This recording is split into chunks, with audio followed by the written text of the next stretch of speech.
So last year for Thanksgiving, my younger sister Kate and I decided to rent a cabin at Lake Tahoe instead of the traditional family dinner.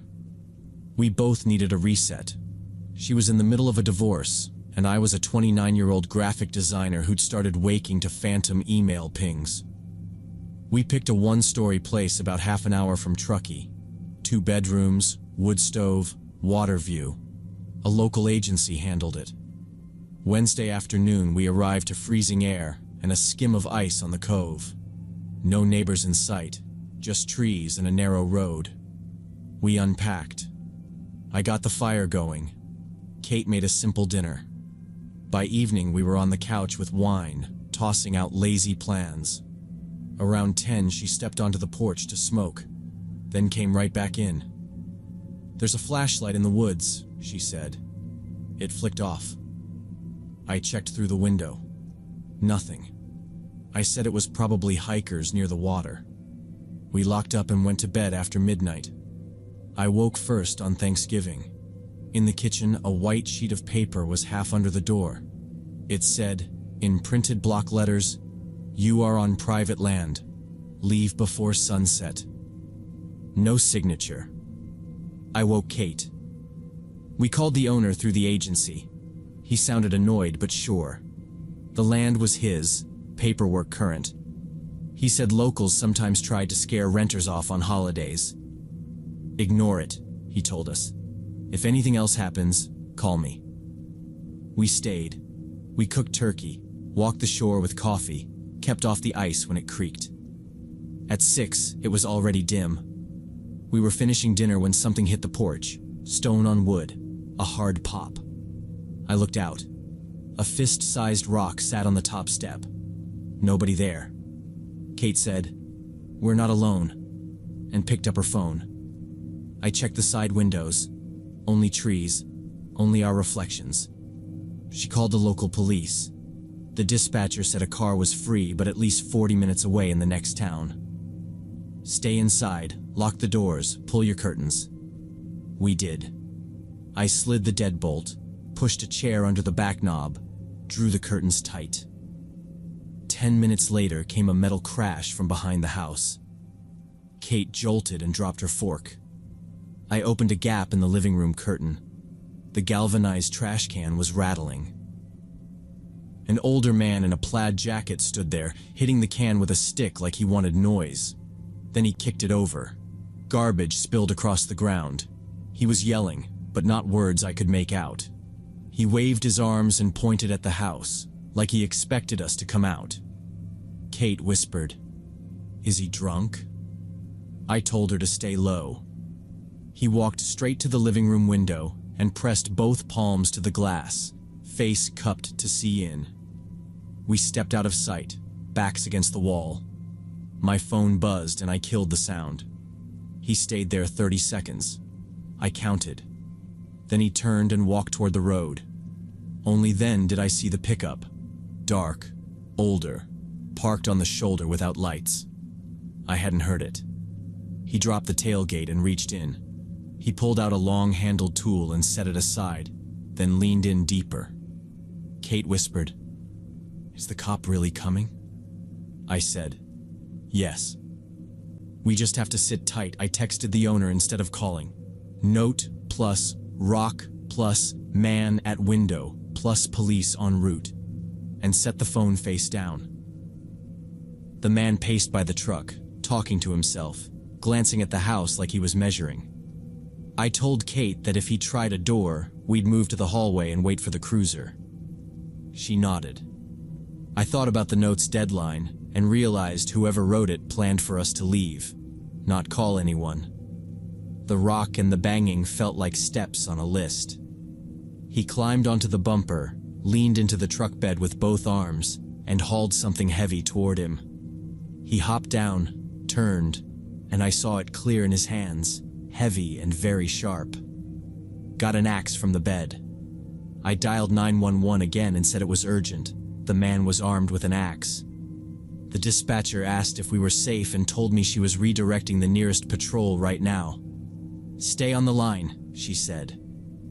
He came back to the house like he owned it and took the axe to the porch post. One hit, Then another, splinters popping loose. Kate yelled through the door that the police were on their way. He didn't stop. The third blow sounded deeper. The fourth split the post halfway, and the porch roof creaked in a way that made my stomach flip. He froze like he was listening. Then he turned toward the door and took slow steps. We backed into the main bedroom and locked ourselves in. I pulled the dresser a few inches, not enough to jam it, just enough to feel like something. The handle rattled. Then wood boomed. One strike. Something in the core of the door cracked. Kate was crying and telling the dispatcher our names and the address while I tried to breathe quietly. Then it went dead quiet. 20 seconds of nothing. No breathing, no footsteps. The dispatcher asked me to describe any sounds. I started to say I wasn't sure, and then we both heard an engine kick over and a truck pulling away down the road. I stayed on the line until the dispatcher said the patrol was almost there. We didn't move from the floor. I pictured him circling back with the lights off, or waiting to hit another post and bring the porch down. Kate insisted we keep listening. I kept my palm on the doorknob to feel for vibration. Nothing. The engine sound faded to nothing. The dispatcher said to signal the officers when they arrived and not to unlock for anyone else. Police arrived 5 minutes later, lights washing the room. We opened the door and met 2 officers in the living room. They checked the split post, the axe gouge in the front door, the trash scattered out back. One officer photographed everything. The other took our statements while glancing toward the trees. They drove the road and the turnout by the lake and came back saying the pickup was gone. They asked for a description. We gave them what we had. Older man, maybe 60 or 70. Gray hair, plaid jacket, old red Ford, long bed. One officer looked at the other and said, "Sounds like Roy Henderson." He told us Roy lived about 5 miles out, had a reputation for being strange, but was usually just loud. "We'll find him and have a talk," he said. "If he comes back, call immediately. Do not engage." We asked if we should leave. The senior officer said we could, but he planned to run the area a few more times that night. The owner called back while they were still there. He sounded shaken and kept saying it had to be a mistake. The parcel lines were clear. He asked the officers about filing a report. They guided him through it and told him to secure the place. After they left, we checked all the locks again and moved the table against the front door out of habit. We tried to sleep in shifts.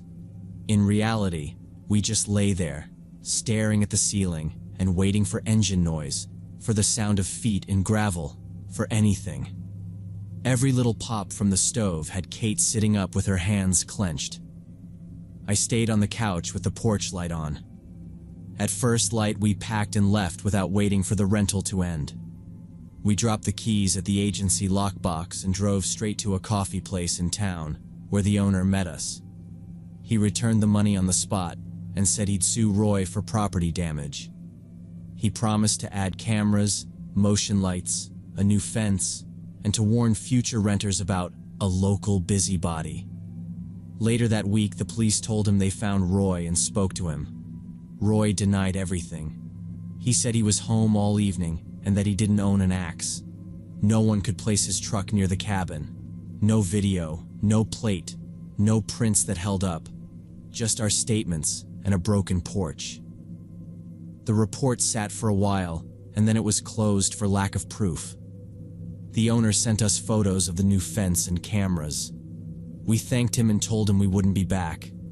Now we only rent in neighborhoods with people around, even if it ruins the view. And I still don't know why Roy, if it was Roy, went at us like that. Maybe he truly believed the land was his. Maybe he was off his meds. Or maybe he just needed someone to push around.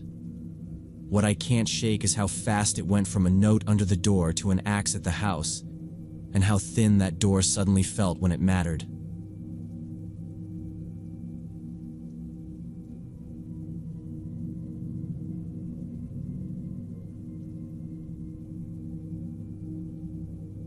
During the summer 3 years ago, I went on vacation with two friends, Chloe and Zoe, to a small beach town on the Oregon coast. I was 17, they were both 16. We rented a small cottage through Airbnb, our parents agreed. We were considered responsible enough for a short week-long trip. The cottage was in a residential area 5 minutes walk from the beach. Quiet place with a few other vacation homes. No fences, friendly neighbors, relaxed atmosphere. We planned a week at the beach, cafes, maybe visit neighboring towns. The strange thing started on the second day. We were at the beach around noon, taking selfies and chatting when Chloe got a text from an unknown number. Nice photos, especially the one where all three of you are on the rocks. We stared at her phone, then at each other. We really had just been on the rocks, passing the phone around, making stupid faces. No one else had our pictures. We hadn't posted anything yet. Chloe laughed first, that short laugh she does when she's covering nerves, and said maybe someone at home was messing with her. I said maybe the number used to be a friend's old number. Zoe said maybe it was the carrier app preview thing, which made no sense, but we didn't argue. College brain guesses from three teenagers who didn't want a problem. We looked around the beach anyway. Families with coolers, a couple older guys with fishing rods, a group of high schoolers tossing a football. Nothing that screamed creep with our numbers. We went back to the cottage around 2. It was one of those places where the front door stuck unless you lifted while turning the knob. The host had texted the tip, and I handled the lock every time. I remember making a joke about how a serial killer would get bored and leave before that door opened. That joke didn't land. Chloe kept checking her phone. No follow-up messages. We argued about what to do for dinner, settled on a cheap seafood place, and by the time we were eating fries out of a paper cup, it felt like the weird text could be filed under random beach nonsense. The next day, Zoe got a message from a different number. "The blue towel looks good on you." Zoe held her towel up like a prop lawyer in a courtroom, raised eyebrows, not smiling. "Okay," she said. "That's too specific."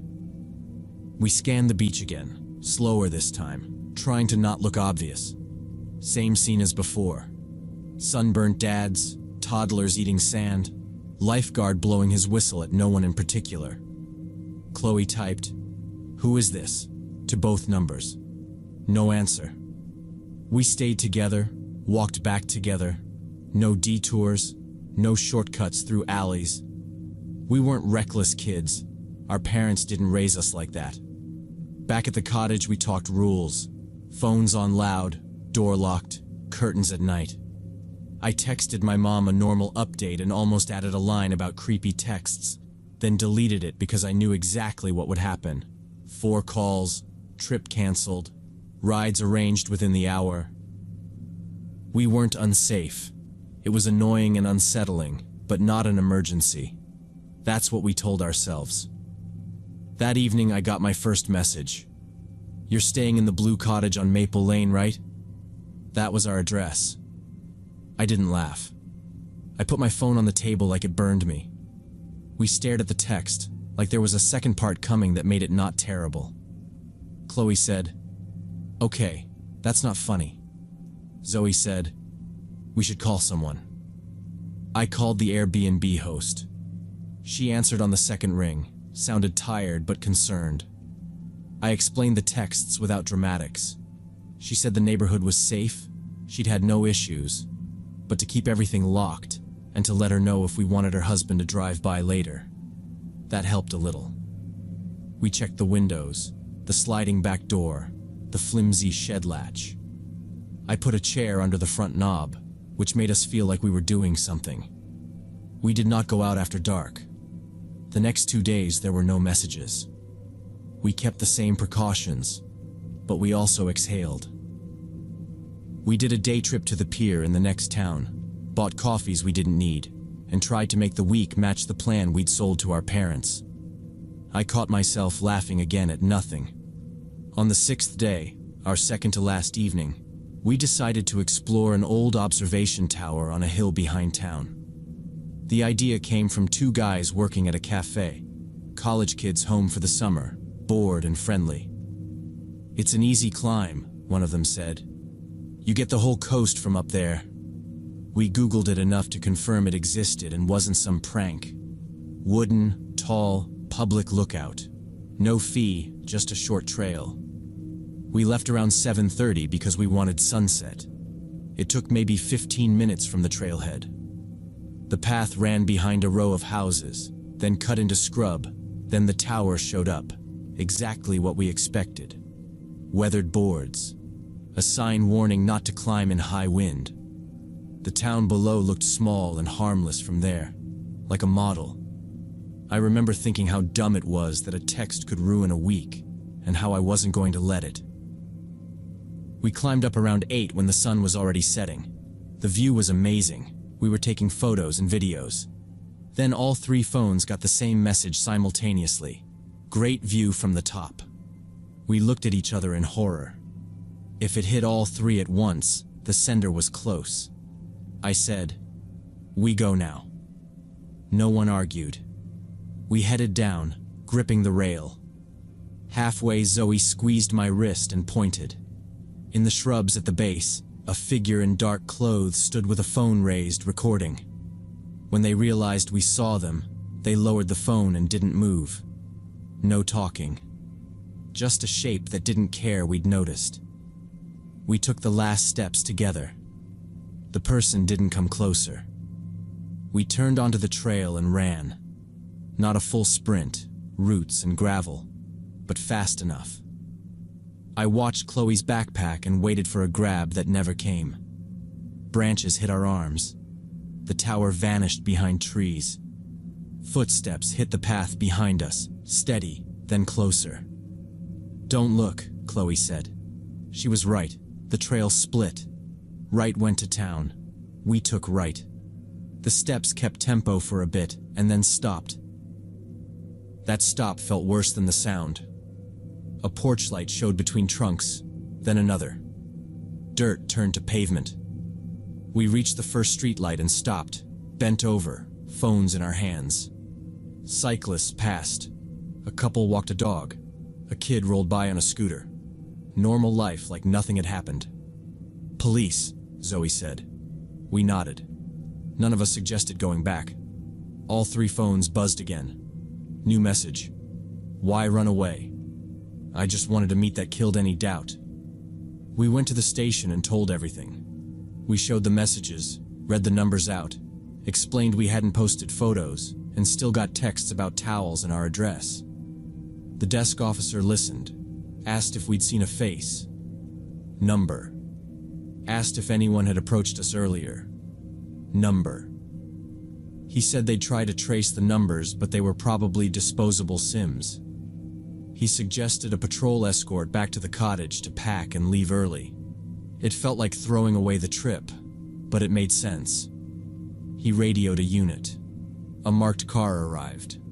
One officer followed us while another looped the block.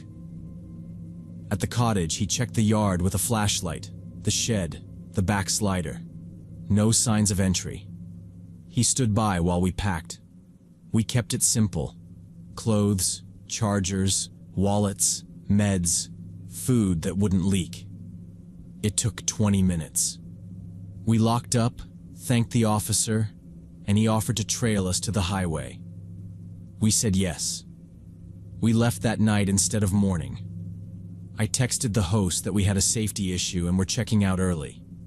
She replied, "Be safe," and said she'd wave the last night. The patrol tailed us to the on-ramp and turned off.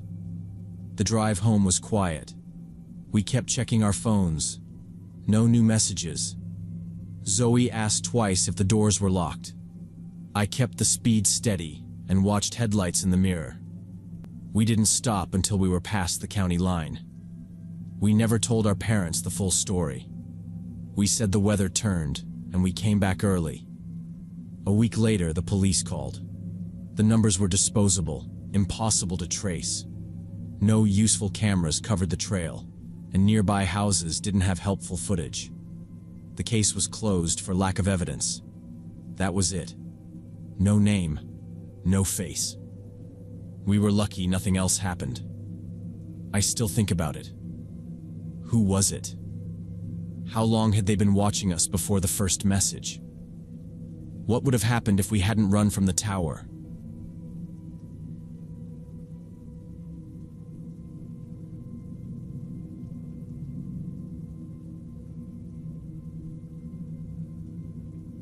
I used to work as an assistant archivist at the State Records Department in Washington. The building was old, 4 stories, with long corridors and lots of storage rooms. The archive was in the basement and first floor, while upper floors were used for offices that closed at 6 p.m. I worked the evening shift from 8 p.m. to midnight, cataloging documents and moving boxes. Usually only me, the guard at the entrance, and occasionally someone from accounting staying late on the 3rd floor were in the building. The first few weeks were normal, quiet, a bit creepy with empty corridors but nothing more.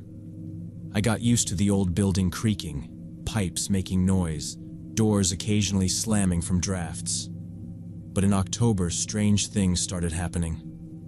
One evening in the basement, deep in a far storage room, I heard footsteps in the corridor outside. Not echoes or pipes, footsteps. Measured, clear, not the guard's heavy gait. I paused, set down the folder, and waited for them to pass the door. They didn't. I opened the door and looked out. The corridor was empty, just the light by the stairwell throwing a rectangle on the floor. I stood there longer than I needed to, listening, then told myself it was someone from upstairs cutting through and I'd missed them. An hour later, heading to the restroom on the first floor, I saw the door to Archive Room 1B standing ajar. We leave it locked. I checked those doors at the start of my shift. I closed it, locked it, and made a mental note that I must have slipped. The next night I heard footsteps again, this time above me, then along the first floor wing where we don't keep the lights on after 9. I asked the guard if anyone else was in. He checked the log and pointed at the sheet. Just you and me. Accounting left at 8. He shrugged. Old building, don't let it get in your head. I tried not to let it. I kept to my routine. Pull a cart, log a box ID, type the accession number, move the folder. If I heard anything, I told myself it was air in the vents, or a door not latching properly.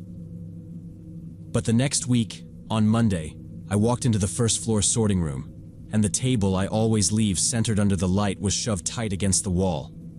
On it, someone had laid out documents I didn't recognize. Different agency, different year, not from the boxes I'd been handling. I stopped at the threshold because it looked like I'd interrupted someone mid-task. Day shift was just leaving. I found my colleague by the key cabinet and asked, "Did you move anything in 1C?" She shook her head. "Haven't been in there since Friday." She looked at my face and added, "Why?" I told her about the table and the papers. She frowned and came to see. She didn't recognize the files either. We checked the room log. Only my initials since the weekend. I brought the guard in. He's an older guy who likes to do things by the book, but also hates paperwork. He didn't roll his eyes, which I appreciated. He pulled up the cameras in his office. There are only 3. Front entrance, stair landing, main archive hall. It's an old building and no one had ever gotten funding for more. We scrubbed through the weekend and that afternoon. Nothing. No one on the stairs but the accounting lady leaving. No one in the hall besides me and the janitor pushing his cart past 9. The guard said, "If somebody's here, they found every blind spot in this place." He tried to make it a joke, then said he'd keep an ear out. I refiled the documents, labeling as I went so I'd know if they moved again. I checked the windows in the sorting room, painted shut. Checked the door, good latch, then put the table back in the center. It scraped across the floor, loud, I remember the sound because later that week when I heard something similar, that exact scrape popped into my head and made my skin crawl. After that, I started locking myself in when I worked in a storage room alone. It's not ideal to be on the wrong side of a fire door with a bolt turned, but I kept the key on a wrist coil and made sure my phone had service. If I needed to leave a room, I cracked the door and listened before stepping out. I also got more careful with the box cart. I would leave it parked so the wheels faced outward. If anyone moved it while I was gone, I'd notice. Small things like that made me feel less stupid and more prepared. 2 nights later, I heard the footsteps again, from the first floor, same dark wing. I killed my basement light, stood by the stairs, and listened. They stopped. No door clicks, no talking, no elevator ding from the lobby. Just stopped. I went back to work and told myself to quit feeding it. One night in late October, I was alone in the basement, processing a backlog of transportation permits when something heavy slid directly above me. It was the sorting room footprint, so I knew where that sound belonged. A low grinding scrape, then a thud, then another scrape. I stood there with a folder in my hand and counted 3 seconds, then 5. More scraping, like someone bracing their legs and hauling weight across the floor. Not a mouse, not pipes. In my mind, I saw that table moving again, and I realized the sound matched exactly. Another thud followed, like a box being dropped and shoved. Someone was dragging heavy boxes. I went upstairs and turned on all the corridor lights. Empty, all rooms locked. I went back to the guard who checked the building again, even went up to the 3rd floor. Nobody. He suggested I finish early if I was scared, but I needed the money, so I stayed until midnight. I worked the last 2 hours with the radio on so I wouldn't hear rustling. I kept the volume low, enough to hear the elevator but not that scrape. Every few minutes I looked at the door, then at the ceiling. Nothing happened, which almost made it worse because I felt like I'd imagined it, and also like I hadn't. The next day, getting ready for my shift, I heard from a colleague that in the neighboring wing on the 1st floor, they'd found an open window in an old warehouse that hadn't been used in years. She said it like a random update. Oh, by the way, security thinks someone jimmied a window. They decided it was a break-in from outside, but when and why was unclear, and nothing was stolen. The window faced an alley with no cameras. I stood there while she talked, and that scraping replayed in my head. Someone could have been entering through that window, hiding in empty rooms during the day, then walking the floors at night when almost nobody was there. It explained the footsteps that stopped when I listened. It explained the table shoved against the wall, the files set out like someone was hunting a name. I reported it to management, and they took it seriously. The director called facilities and security and did a walkthrough. They checked the building completely. In the old warehouse, they found signs of someone staying there. Empty bottles tucked behind a crate, a pile of cigarette butts near the window, an old blanket in the corner that smelled like smoke. Someone really had been using the place as a shelter, possibly homeless, coming in through the window. The guard looked tired when he told me. He said, "Could be nothing more than a place to sleep," and then added, "Could be someone watching for records, though. We don't know." After that, all first-floor windows were reinforced with additional locks, bars on ground-level ones near the alley. Security was increased to 2 people at night, one doing rounds, one at the desk. The night after the fix, the building felt different, not safer, just watched. No more scraping. No more doors left ajar. I worked another month and quit, unable to handle the constant tension of waiting for a sound that might not come. I still don't know who exactly was in the building those nights. Someone looking for a place to sleep, or someone with worse intentions and enough patience to learn our gaps. I think about how easy it was to move with a flashlight, how those dark wings gave cover, how the camera blind spots lined up with the rooms where I worked alone. People tell me it was probably harmless, and maybe they're right. But I keep replaying the measured steps, the table shoved against the wall, the way those files were set out.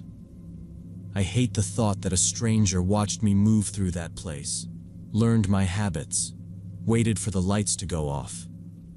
If I'm honest, I'd rather think it was ghosts than a real person hiding in the dark rooms of an old archive where I stayed until midnight 4 nights a week. The idea that I was never alone during those shifts keeps me up.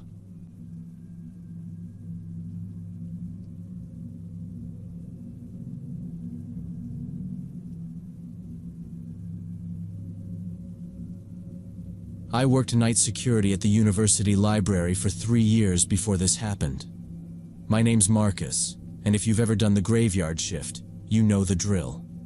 You get comfortable in routines because routines keep you from getting sloppy. I'd clock in at 11, check the doors, sit at the desk with the 6 monitors, and do 2 rounds unless something set me off schedule. The building looked impressive in the day and tired at night. 4 floors, narrow halls, old wooden stairs that made you feel stupid if you tried to sneak. We had 1 camera per floor and 2 outside, which is basically saying we had a lot of hope and not much coverage. The 4th floor closed to the public at 8 because of archives and rare books. That mattered later. Middle of March, a Wednesday into Thursday, around 2 in the morning, I heard footsteps directly above me. Not the building settling, not pipes, clean heel to toe. I froze, volume off on my phone, head cocked like a dog, thinking I'd imagined it. Then the steps moved again, slower, like someone trying to guess where I was. I said out loud, "Nope," because sometimes saying it out loud makes you braver. I glanced at the hallway behind the desk. No one. I stared up at the ceiling and counted to 5. The footsteps stopped. I waited another 10 seconds and stood up. My shift was supposed to be boring. That's the point of this job. But the hair on my arms was up, and that only happens to me when something's wrong. I checked the 4th floor feed. Empty corridor. It always looked like that, just the strip of lights and a locked door at the end. Nothing moved. Still, I knew what I'd heard. I took the flashlight, radio, keys, and headed up. The stairs creaked under me. Of course they did. So I took them slow. On 4, the long central corridor looked normal. I tested the study room handles. All locked. I took one of the side aisles between shelves, and that's where I saw it. 3 books on the floor, spine up, not slipped out accidental, but like someone had put them down quick. One of the old catalog drawers was pulled halfway open. That drawer was always closed. I stood listening, just the hum of the building, and backed out. My heart wasn't racing, but there was a steady push in my chest I recognized from fights I broke up on the 1st floor during exam week. I went back downstairs and pulled the footage for the past hour on 4. I scrubbed through. Around 1:03 a.m. there was movement at the far left of the frame. Not a clear person, more a shoulder and a hand, but you could tell they knew where the camera cone ended and kept to the edge. They didn't run. It was deliberate. I rewound twice to make sure I wasn't seeing a trick of the lights. Same thing. Someone avoiding me on purpose. I called my manager. Straight to voicemail. Too late. Fine. I thought about calling 911 right then, but I didn't have eyes on anyone, and I didn't want to be the idiot who calls cops for a building noise while a drunk kid is actually just asleep on a couch somewhere. I decided to sweep. 1st floor, check. Bathrooms empty, study tables clear, doors secure. 2nd floor, fine. No chairs out of place, no fresh smudges on the inside of the exit doors. On the 3rd floor, in the reading room near the microfilm cabinets, I heard fabric brush something. Not loud, like a sleeve against a shelf. I cut my light and listened. Nothing. I said, "Security," in that flat tone I use when I don't want to sound like I'm daring anyone. No answer. I swept the beam low and slow between the stacks. Just paper, the baseboards, chair legs. I stood still for a full 20 seconds because movement makes noise and silence tells you when you're not alone. Still nothing.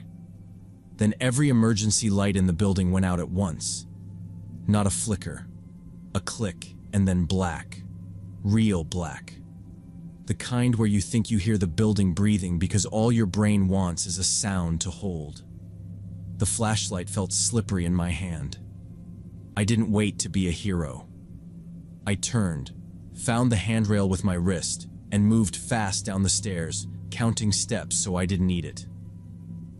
By the time the lights popped back on, I was halfway to the lobby. I didn't slow down. I hit the crash bar, and the night air felt like permission. I called 911 from the parking lot where the exterior cameras could see me. My voice sounded steadier than I felt. University library. Night security. Possible intruder. 4th floor restricted archives. Evidence of tampering. I'm outside. The dispatcher asked if anyone was injured. No. If the guy had killed me in there, I'd have been mad at myself for lying to make someone else feel better, so I stuck to facts. She told me to stay out, wait for officers. That was the easiest order I took all year. Cops rolled up about 15 minutes later with a K9 unit. One of the officers asked, "You see the person?"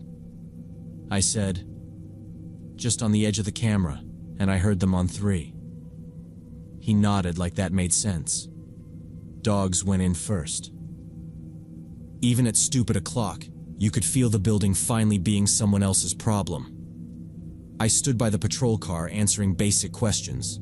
Number of cameras, keys, who had access to 4. I told them about the catalog drawer. I told them the lights went dead for maybe 5 seconds. The younger cop wrote that down and glanced at the electrical panel door. They swept the floors, cleared them room by room, called clear the way cops do. Nothing on 1. Nothing on 2. On 3, just disturbed dust. If I'm honest, I might have done that. They took a while on 4. When they came back down, the older officer said, "We're going to check the basement."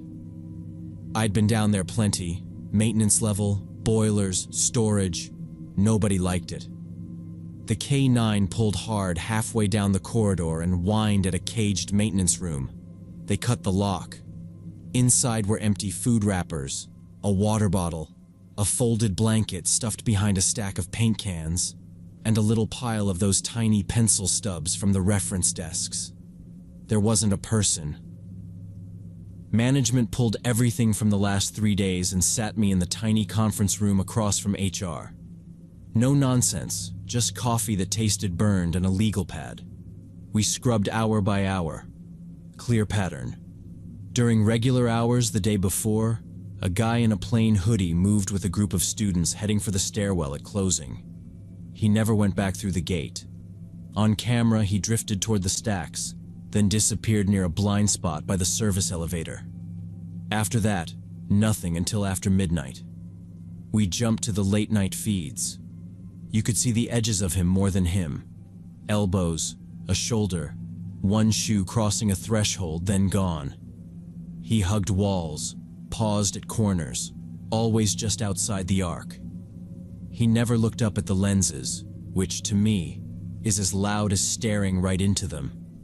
He never ran. The movement had intent the way a janitor who's worked there 20 years has intent. It looked like home field. The police watched, then asked for building maps. One officer pointed at the basement plan and said, "Here." There's a wall camera gap. Facilities confirmed an old window well behind a filing cabinet that opened into a landscape trench. The latch had scrape marks newer than the paint. The K9 had pulled at the maintenance room door, sure, but if the guy slipped out during that 5-second blackout or just before they got there, the dogs wouldn't have hit fresh trail inside.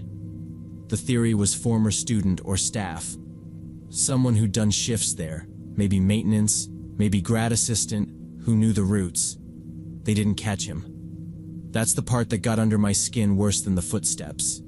It wasn't the mess or the blanket or the pencil stubs. It was the subtraction. He was there and then he wasn't, and that's all. Management sent a calm email about enhanced safety measures and continued coordination with law enforcement. They doubled rounds by pulling a second guard from another building for a couple nights, swapped one exterior cam to a dome, and promised more after budget review. I nodded a lot and kept my mouth shut because anything else would have come out shaky. I typed my 2 weeks' notice the next morning and put "accepted offer with day shift" as the reason. I did get an offer from a warehouse where lights stay on and people actually stand within yelling distance. But that wasn't why. I told my manager, "It's just better hours." And he said, "I get it. Let me know if there's anything we can do to make you stay." And I said, "I think I already decided." He didn't push. He's not a bad guy. He's just in a job where he has to sound confident even when everyone can see the holes. My last week felt longer than the previous year. Every small sound turned into a checklist. Footsteps on one. Students cutting through, except it was past midnight. So I'd get up, check, find nothing, sit back down with that tight feeling under my ribs. Soft thud on two. Probably HVAC settling. So I'd walk the perimeter and hold the flashlight on vents until my eyes watered. Twice, doors reported ajar on the panel for a beat, then closed. I checked hinges, tested alarms, logged every scan like I was building a case against my own nerves. I didn't startle easy before. I do now. On the second to last night, a grad kid came in late to grab a laptop she'd left and said, "Hey, are you the guy who called the cops?" Like it was a fun fact. I made a joke about earning my taxpayer money and kept my tone casual because there's no point scaring students. She asked if it was, like, a homeless person, and I said, "We don't know." And that killed the conversation. After she left, I stood at the lobby and watched the doors breathe with the air pressure, and wondered how many times those doors had let someone slip the wrong way. My last shift was a Friday. I turned in my keys at 7:10 a.m. because the manager was late and I didn't want the handoff to be a text. He signed the form and shook my hand, and I said, "Good luck with the upgrades." On my way out, I stopped at the threshold without meaning to, just stood there a second and listened. It was nothing. Just the building being a building. That still felt like a lie. I walked to my car and didn't look back. I drive past sometimes on my way to the warehouse because the route is faster, and I don't like wasting gas. I see the new domes blinking faint in the lobby, and I think about the window well, and the light going out for 5 seconds and how quiet it was after. I tell myself I left because the schedule sucked and the pay was low. But the truth is, I left because I don't need to be a hero in a place designed to make you miss the person standing a few feet outside your picture.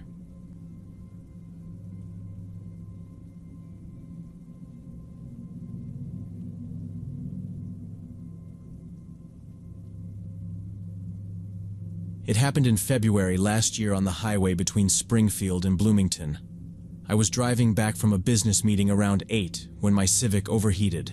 Red light, steam, dead engine. I got to the shoulder and tried to restart. Nothing. Phone at 12%. Nearest town 30 miles. I called roadside assistance. 90 minutes, they said. Pileup had everything tied up. About 50 degrees with a nasty wind sneaking through the doors. I'm Mark, 26, sales manager. I've done enough road time to know when to stop pushing a car. I put hazards on, killed the engine, wrapped up in my suit jacket, and waited. 20 minutes later, an old Toyota pulled in ahead of me. An elderly woman in a beige coat climbed out, careful on the gravel, and tapped my window. I cracked it, then rolled it down. She asked if I needed help. I told her the tow was coming. She eyed the hood, then my hands. "You'll be out here a while," she said. "Do you want to ride into Bloomington?" I thanked her and said I'd wait. She introduced herself as Doris. Headed home, lives outside Bloomington. She said she could drop me at a gas station. I mentioned the tow company told me not to leave the vehicle. She nodded like she'd heard it before. They're backed up. Call them from my car and update the location. That was reasonable. My phone ticked to 9%. The heater blew cold. She didn't push, just stood there. I remembered a time I turned down help and ate it for hours. I can take you straight to Bloomington, she said. I shut off hazards to save battery, grabbed my laptop bag and meeting folder, locked the Civic, and got in. Her car smelled like coffee and lavender, knitted blankets on the back seat, a chipped ceramic angel on the dash. She smiled. I have a son about your age. I always pick people up. I hope someone would help him too. Sounded normal. We merged back onto the highway. She held a steady 60. For 10 minutes it was routine. She asked about work. I said sales, coming back from a demo that went long. She asked where I'd left the Civic. I gave a mile marker and a billboard. Her charger was old, but she had an adapter. That helped. I texted the tow my location and that I'd meet them in Bloomington. Then she asked if I was married. I said no. She paused. My son died 2 years ago. Car accident. 28. I told her I was sorry. She looked at me. You look like him. Tommy. Same hair, same way of talking. Even how you sit. She added, it's a sign. I was meant to meet you today. I didn't know what to do with that, so I kept it light. She asked where I live in Bloomington. I gave an intersection instead of an address. She repeated it, then drove in silence for a bit. The highway thinned out. A few semis drifted by. My battery crept from 9 to 12 to 15. She told me about Tommy's last Thanksgiving and how he liked canned cranberry sauce nobody else touched. I said, sounds nice, and watched the exit signs. 5 minutes later, she took one I wasn't expecting. She saw me glance over. Shortcut, she said. We passed a shuttered farm stand and 2 mailboxes on a leaning post. Then a narrow county road with no shoulder. She turned. No lights ahead. Open fields. A dark tree line on the horizon. My phone hit 22%, then no service. The Toyota's heater clicked. I don't mind staying on the main highway, I said. She didn't answer for a few seconds. Her hands tightened on the wheel. This way avoids the bridge, she said. Construction. It's a mess at night could be true. Bridge is close. I tried to pull up a map. Spinning wheel. Turning around here would be dicey. I got specific. The gas station at Veterans and Market works best. The tow knows it. It's well lit. A farmhouse went by on the left, all dark, then empty again. I checked the door handle out of habit and hoped she didn't notice. You remind me of him, she said softer. The way you try to be polite about being uncomfortable. That hit more than I liked. I adjusted my bag by my feet and kept my voice even. I said I prefer the main highway. She didn't react, just kept driving, her eyes steady on the empty road. Then she started talking softer, almost a whisper, like she was trying not to scare me. She said Tommy hadn't called for months before the crash. He got busy with work and a new girlfriend, and she never got to tell him how much she loved him. Now I have a second chance, she said. She looked over at me a little too long for comfort and said, you'll stay with me. It can be like before my pulse picked up. I tried the door. Locked. The click must have been central locking because my side wouldn't budge, and I didn't want to yank hard and set her off. She noticed anyway. You don't need to be afraid, she said calmly. I'll take care of you. I'll cook his favorite meals. We'll live in my house like a family. She said it the way people say what they're going to buy at the store, like it was settled. I realized she wasn't joking. I took out my phone. 2%, no signal. The map still spun. I breathed slow and kept my voice even. I told her I appreciated the ride, and that the tow would meet me in Bloomington, and my coworkers knew I was on the road. She kept talking about Tommy like she was convincing both of us. He liked eggs over hard. He left tools in the yard. He planned to paint the shed blue, but never did. She said I'd help with those things when we got home. She said I'd sleep in his room because it was all ready. I nodded, swallowed whatever I wanted to say, and thought through options that wouldn't get me hurt. The road narrowed again, then curved. I looked for farm lights or any sign of a gas station. Nothing. I rubbed my hands on my knees to hide the shaking and made myself meet her eyes when she glanced over so she wouldn't think I was about to bolt. "I need to stop by home," I said, keeping my tone like I was asking for milk on the way back. "I need documents. Clothes. If I don't, they'll notice at work." She frowned, a quick crease. "Work isn't important," she said. "People forget jobs. They don't forget family." I nodded like I agreed, then kept going.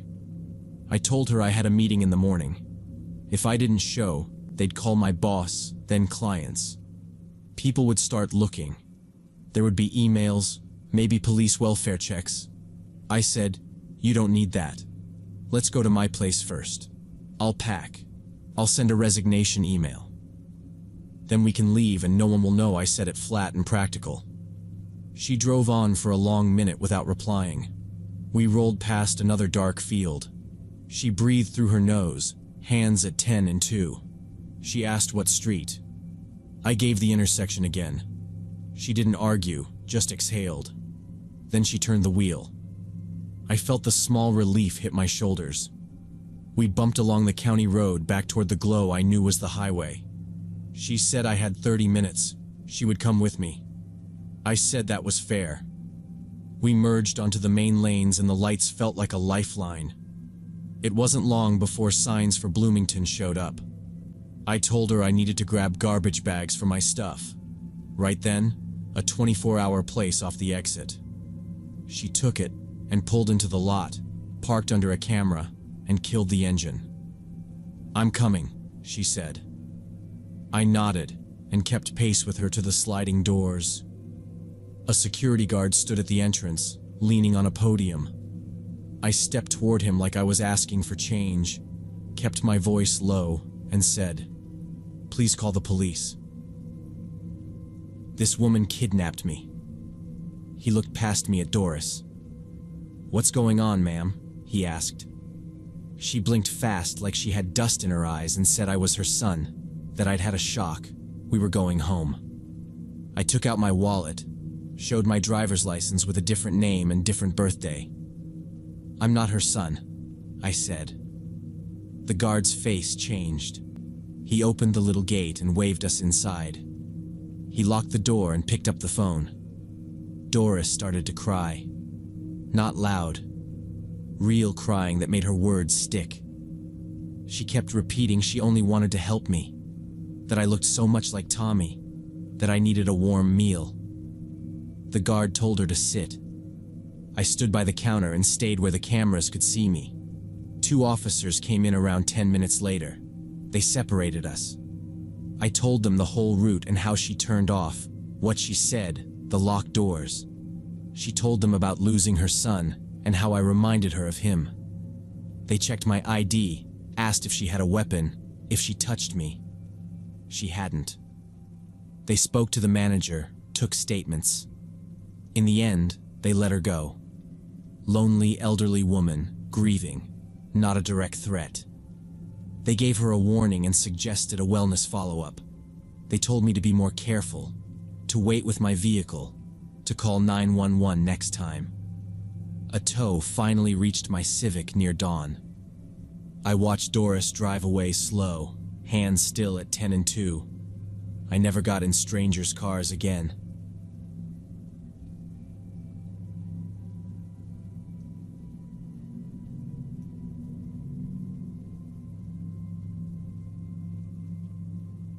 I heard the driver say, "Money transfers in an hour," Clark confirmed, and that's when I knew I wasn't getting home. We were on a dirt road in the middle of nowhere. 3 men I'd never seen before in the car with us, and Marcia, who I thought was just giving me a ride after my shift, was gripping the steering wheel so hard her knuckles were white.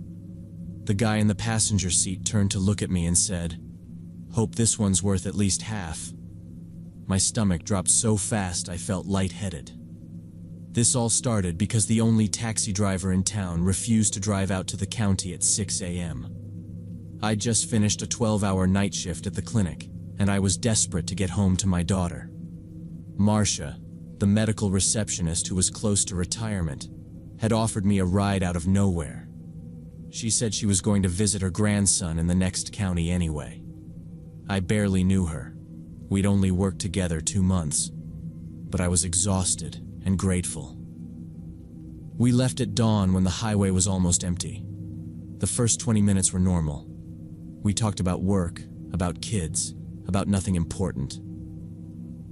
Marcia asked about my little girl's teething, and I asked about her garden, and it felt like the kind of small talk that fills dead air after a long night. Then, without warning, Marcia turned into a roadside motel lot and parked near the office. She said she forgot to pick up her nephew from a party the night before. I thought it was strange. She hadn't mentioned a nephew, but I was too tired to argue. 3 men in their 40s were waiting by the entrance, all in matching tracksuits like they'd just left a bowling league but weren't the type. They slid in without asking. 1 up front with Marcia, 2 in the back on either side of me. She introduced them as her nephew's friends and pulled back onto the road. We weren't heading toward my house anymore. I recognized the turn we should have taken and watched it pass in the rear window. No one said a word about it. The men didn't talk to us at all. They kept looking at each other and checking their phones, tapping and then locking the screens like they were timing something. The one by my right shoulder kept glancing at me, slow and measuring, and I angled my body away, pressing my bag to my lap. I told myself to wait, to not make anything worse. I had a 23-year-old's mix of pride and fear back then, but I also had a baby at home. That was the only thing that mattered. 10 minutes later, we were off the highway. Trees closed in, the air changed. Cooler, not city cooler, just shaded. And the asphalt gave way to rutted gravel. When Marcia turned down a dirt track into the woods, I asked where we were going. She said, "It's faster this way." But her voice came out thin and shaky. The guy up front, square jaw, bad shave, was the one who mentioned the money transfer. He didn't turn around when he said it. He just watched the trees. The man to my right laughed under his breath and said, "Hope this one's worth at least half." That phrasing, "this one," landed like a brick. It wasn't random. I realized Marcia wasn't just a driver. She was part of whatever this was.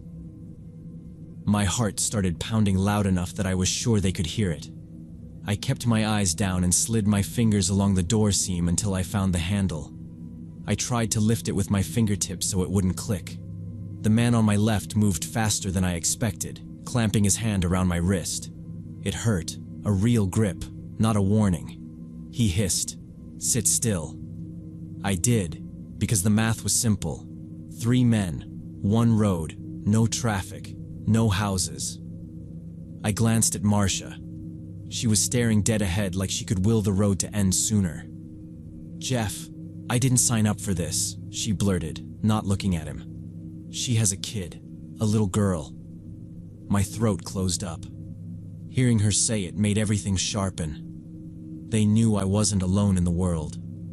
The front passenger spun halfway in his seat, eyes cold. "So Jeff, then." He told her to shut up and drive. He said she was already in it. He didn't yell. He didn't need to. We hit a pothole hard enough to bounce us. My left wrist throbbed. The guy who grabbed me loosened just enough to make a point. I forced myself to breathe evenly and count. 1, 2, 3. something I'd learned from a paramedic during a code when panic could ruin your hands. I looked at the trees, trying to memorize turns, landmarks, anything, and got almost nothing. Just trunks and ruts and the occasional beer can crushed flat in the mud. Marcia's shoulders were rigid. "Jeff," she said again, voice lower now. "I didn't sign up for this." The right side guy snorted like he was bored. Jeff said, "You're getting paid. Keep driving." Silence crawled in. The car smelled like sweat and the motel soap the men had used that morning. I kept thinking about my daughter's morning bottle, about how my neighbor would knock if I didn't show, about the clinic coffee machine that always jammed. All of it felt a mile away and useless. Marcia exhaled in a shaky rush. I saw the vein in her temple jumping. She tightened her grip, then eased it, like she'd decided something inside herself. She said, softer this time, almost to the windshield, "My granddaughter is the same age. I can't do this." Jeff started cursing and typing into his phone. Marcia's knuckles went white on the wheel. She blinked fast, then slammed the brakes so hard our belts locked. "Get out," she said to me without turning. The men started yelling. Jeff gripped her shoulder and told her to drive. She raised her voice. I said, "Get out. Run toward the highway. There's a turn about 300 meters to the left." The guy on my right reached, but Marcia hit the hazards and cracked her door. "Let her go or I'm staying right here," she shouted.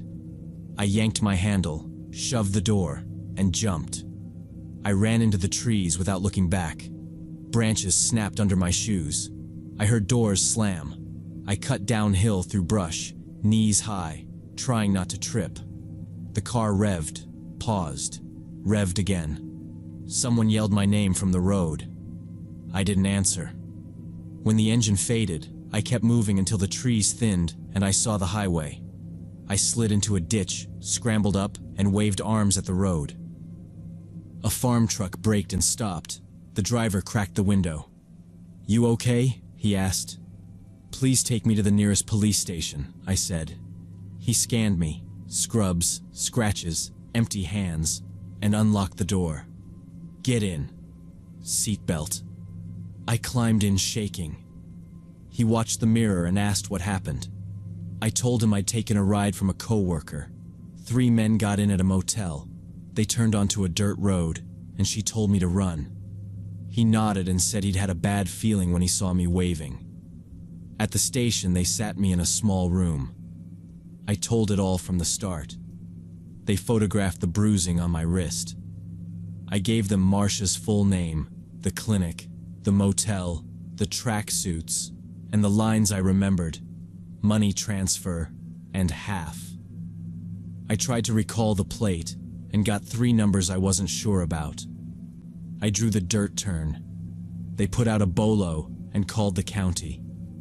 An officer drove me home and waited while I checked on my daughter at my neighbor's place. 2 days later, a detective called. They'd found Marcia dead in her car at an abandoned sawmill about 40 miles from where I got out. Parked by a loading bay, engine off, window cracked. Official cause was suicide. He said there were no signs of struggle on her body. I asked about the men. He said they'd made composite sketches and sent them around. The car was registered under a fake name tied to a dead mailbox. No matches yet. I quit the clinic the next week and moved states. I told the manager I needed to help family. I changed my number and stopped riding with anyone I didn't know. I kept a list of plates that lingered on my street. At work, I parked under a light. If a car followed me more than 2 turns, I pulled into a busy lot and waited. I taught my daughter to look for exits and to trust the feeling before the explanation. It's been 30 years. I still see Marcia's face in the rear view when she told me to run. Sometimes I think she paid with her life for that decision. And sometimes I think she'd been a victim from the start, and that moment was the first time she pushed back. I'll never know. Every year on that day, I light a candle for her and say her name. Because whatever she was to those men, to me, she was the reason my child had a mother to come home to.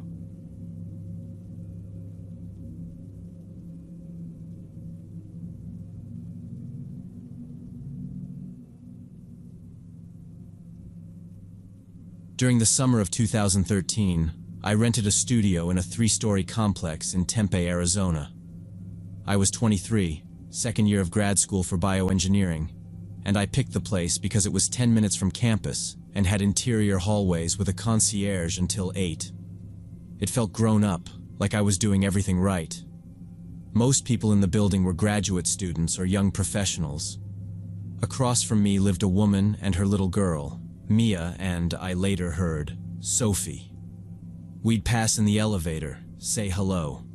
Mia looked tired in a way coffee doesn't fix.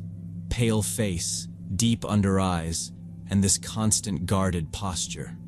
The girl was quiet, always holding her mother's hand like a rule. September rolled in and midterms were mounting, and that's when I started noticing the late night thing. It happened 3 times before I said anything to anyone. I'd take the trash out after midnight and see Mia standing by her door in the hallway, fixed on the stairwell like she was waiting for someone to appear. No phone in her hand, no keys, just standing, bare feet sometimes. When my door clicked shut behind me, she'd glance over without really seeing me, then turn back toward the stairs. Once I said, "You okay?" She didn't answer, just shifted her weight and stared harder. I told myself not to get involved. People have their stuff. I was studying, teaching a lab, trying to keep my head above water. A few days later, I walked by and she moved quick, key in the lock, and slipped back inside like she'd been caught doing something she shouldn't. That same week, late at night, I heard shouting through the wall. Thin walls. A woman screaming, messy words about someone taking her. They took her. Give her back. Over and over, until a door slammed and the building got quiet again. I didn't sleep much. The next week, a downstairs neighbor complained to management about a garbage smell on our floor. I smelled it too, sour and sweet, like old food left under a sink. The manager came up, knocked on Mia's door, waited, knocked again. Nobody answered. She sighed and said she'd follow up. She didn't look surprised. In early October, I came back from a run around 7. The hallway still had that night chill from the AC. Mia was sitting on the carpet by the elevator, spreading photographs in a grid. Glossy drugstore prints, some with kids on playgrounds, some of birthday cakes. She was muttering, not to me, not really to anyone. I crouched, kept my voice gentle. "Hey, is everything okay?" She looked up like she hadn't heard a human voice in days. "Have you seen them?" she asked, quick and urgent. "They were here last night. They're watching." I asked who she meant. She pointed toward the camera bubble by the elevator. "Him. The manager works with them. They want to take all the children." Her face tightened like she was bracing for a hit. I said I could call someone to help, or we could go downstairs together and talk to the desk. The words made sense to me when they left my mouth, like steps you do when something is off. She flinched at call, swept the photos into a messy pile, and ran inside, door shutting hard. I stood there dumbly, feeling useless, then went to my apartment and called the office. "It's Ethan in 3B, I said. "I'm worried about the woman across from me." Carol, the manager, sounded tired in the way that means things have been going on for a while. She told me she knew. Social services had come a month earlier and removed Mia's daughter for unsafe conditions. "She refuses to accept it," Carol said. "She thinks the kid is still here." Hearing the name Sophie attached to an official explanation made me feel like a stranger in my own building. I asked what we were supposed to do. Carol said to call if Mia caused a disturbance, to keep doors locked, and that she'd document everything. It felt bureaucratic, but I didn't have a better plan. A week later, just after Halloween, things got worse. Mia started knocking on doors after midnight. Not pounding, just this rapid little tap that wouldn't stop until you answered. If you opened up, she'd ask, "Is she here? Are you hiding Sophie?" Then she'd peer past you, quick scan of the entryway, and leave before you could say anything that would land. People started texting in the building group chat. Someone called the police. Twice the cops came up. I watched from my peephole the second time. 2 officers spoke to her low and calm in the hallway. I heard her say Sophie's name.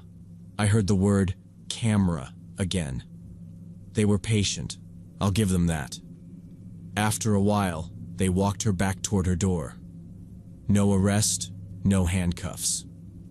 Later, Carol told me technically Mia wasn't breaking the law. She wasn't threatening anyone. She was knocking and leaving. The officers recommended she see a psychiatrist. They couldn't force her. Carol sounded careful, like she'd had this same conversation with every concerned person on our floor. I asked if the building could do anything. She said she'd started eviction proceedings, but it takes time. After the police visits, I tried to avoid running into Mia at all. I got in the habit of listening at my door, waiting for the elevator to hum or a distant door to close, then slipping out.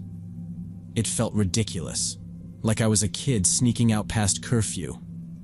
But it worked. I took stairs only when the hallway sounded empty. A girl from the first floor posted in the building chat that she was breaking her lease because she didn't feel safe. She said she woke up to knocking 3 nights in a row. 2 days later, she was gone, boxes out, keys in an envelope at the desk. On November 17th, I left town to see my parents in Phoenix for the weekend. It wasn't planned around Mia. It was just one of those weekends where laundry and real food and not thinking about finals sounded good. I turned off my phone for a while at their house and didn't check the building chat. By Sunday evening, I drove back and pulled into our lot, and that's when I saw the lights. Fire trucks lined the curb, police cars angled across the entrance.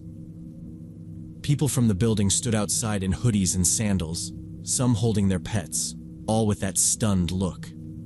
I parked on the street and walked up fast, and a neighbor from my floor, Tony, waved me over. "You picked a good weekend," he said. "It was bad." His voice had that shaky laugh people do when they're past the adrenaline. Carol was near the tape with a clipboard, her neat manager face gone. She said most of this happened early Saturday morning. Mia had brought a gas canister up, poured it on her door and the carpet right there, then lit it. The fire caught fast. The alarm pulled everyone out, but Mia locked herself inside her apartment and started shouting through the door that if they didn't bring Sophie back, she'd destroy the whole building. I could hear the rest from the firefighters. Response was in under 3 minutes. They hit the hallway flames first to keep it contained. The 3rd floor corridor was black with smoke, visibility near zero. They pounded on Mia's door, talked to her, tried to keep her talking while they vented smoke. She was screaming about cameras and kids and someone stealing from her. People were evacuated. The stairwell by her place was the worst, hot and full of smoke. So they directed everyone from that end of the 3rd floor to stay inside their units with towels at the door until crews cleared a path. I pictured my door across from hers, the thin space between. A negotiator arrived after that. I saw him later, regular clothes, firm voice. The story was he spent over an hour trying to get Mia to come out. He told her no one was taking children from the building and that her daughter was safe. He said the only way to talk about getting Sophie back was to step outside. She'd go quiet, then start again that they were liars. Then she stopped responding altogether. When she went silent, they breached the door. They found her on the floor in the kitchen, breathing shallow, unconscious from smoke. Paramedics worked on her right there in the doorway. Someone said they revived her in a minute or 2. I wasn't close enough to see. They carried her out on a stretcher with an oxygen mask, loaded her into the ambulance, and left. Later, Carol told me Mia was taken to the hospital, and after that, a judge placed her in mandatory psychiatric treatment. The fire didn't take the building, but the third-floor hallway and Mia's unit were wrecked. Soot everywhere, melted light covers, sprinkler water. The fire department wouldn't let any of us back in for 2 days. Carol handed out hotel vouchers for a place next door. "Management will cover it," she said, repeating it like a line. At the hotel, people compared notes. One guy said he'd cracked his window and stuck his head out because the hall was a wall of smoke. Another woman, the one who always jogged at weird hours, said she crawled to her balcony and waited there because the stairs were right by the source. I kept thinking about my door across from Mia's. If I'd been home, that's exactly where the smoke would have been worst. Window or wait, those were the options. A week later, they let us back. My place looked the same, just a faint smell in the vents. Mia's door had a seal across it, and moving guys were there boxing everything up. No photos on the floor this time. Carol said quietly that Mia would be in the clinic at least 6 months, and Sophie was in foster care. Then she moved on to the next person with questions. I stood in the hall, reading the seal on the door, and listened to the silence of a place that had been loud in the worst way. Sometimes I think about what would have happened if I'd been home that morning.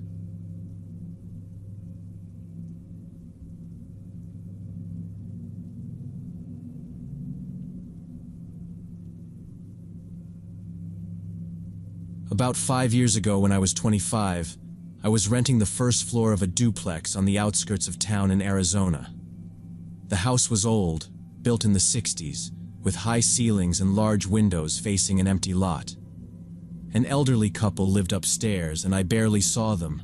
They went to bed early and never made noise. I worked as a copywriter from home and stayed up late at my computer in the bedroom. The layout was simple: bedroom, living room, and kitchen dining in a row, with the only entrance door off the living room. The windows were old, wooden, with flimsy latches. The first few months were quiet, but in March I started noticing weird things. Some mornings the living room window would be slightly open even though I'd closed it the night before. I blamed a bad latch and bought an extra lock, but twice the window was open again. I even made a quick checklist by the switch: latch, lock, chain, so I couldn't blame my memory. Still, I'd wake to that narrow gap. Nothing else was disturbed, nothing missing, but it kept bothering me. One night around 3 a.m., I was working in headphones on an urgent project when I heard, through the music, a scraping sound from the living room. I took the headphones off and listened. The sound repeated, like something heavy shifting an inch and stopping. I walked out and turned on the living room light, but everything was in place.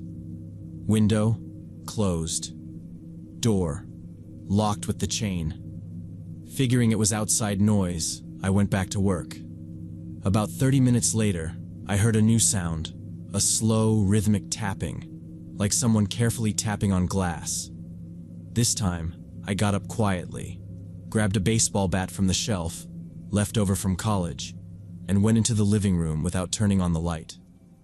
From the bedroom doorway, I peered at the window. The tapping came again, softer. Then I saw it.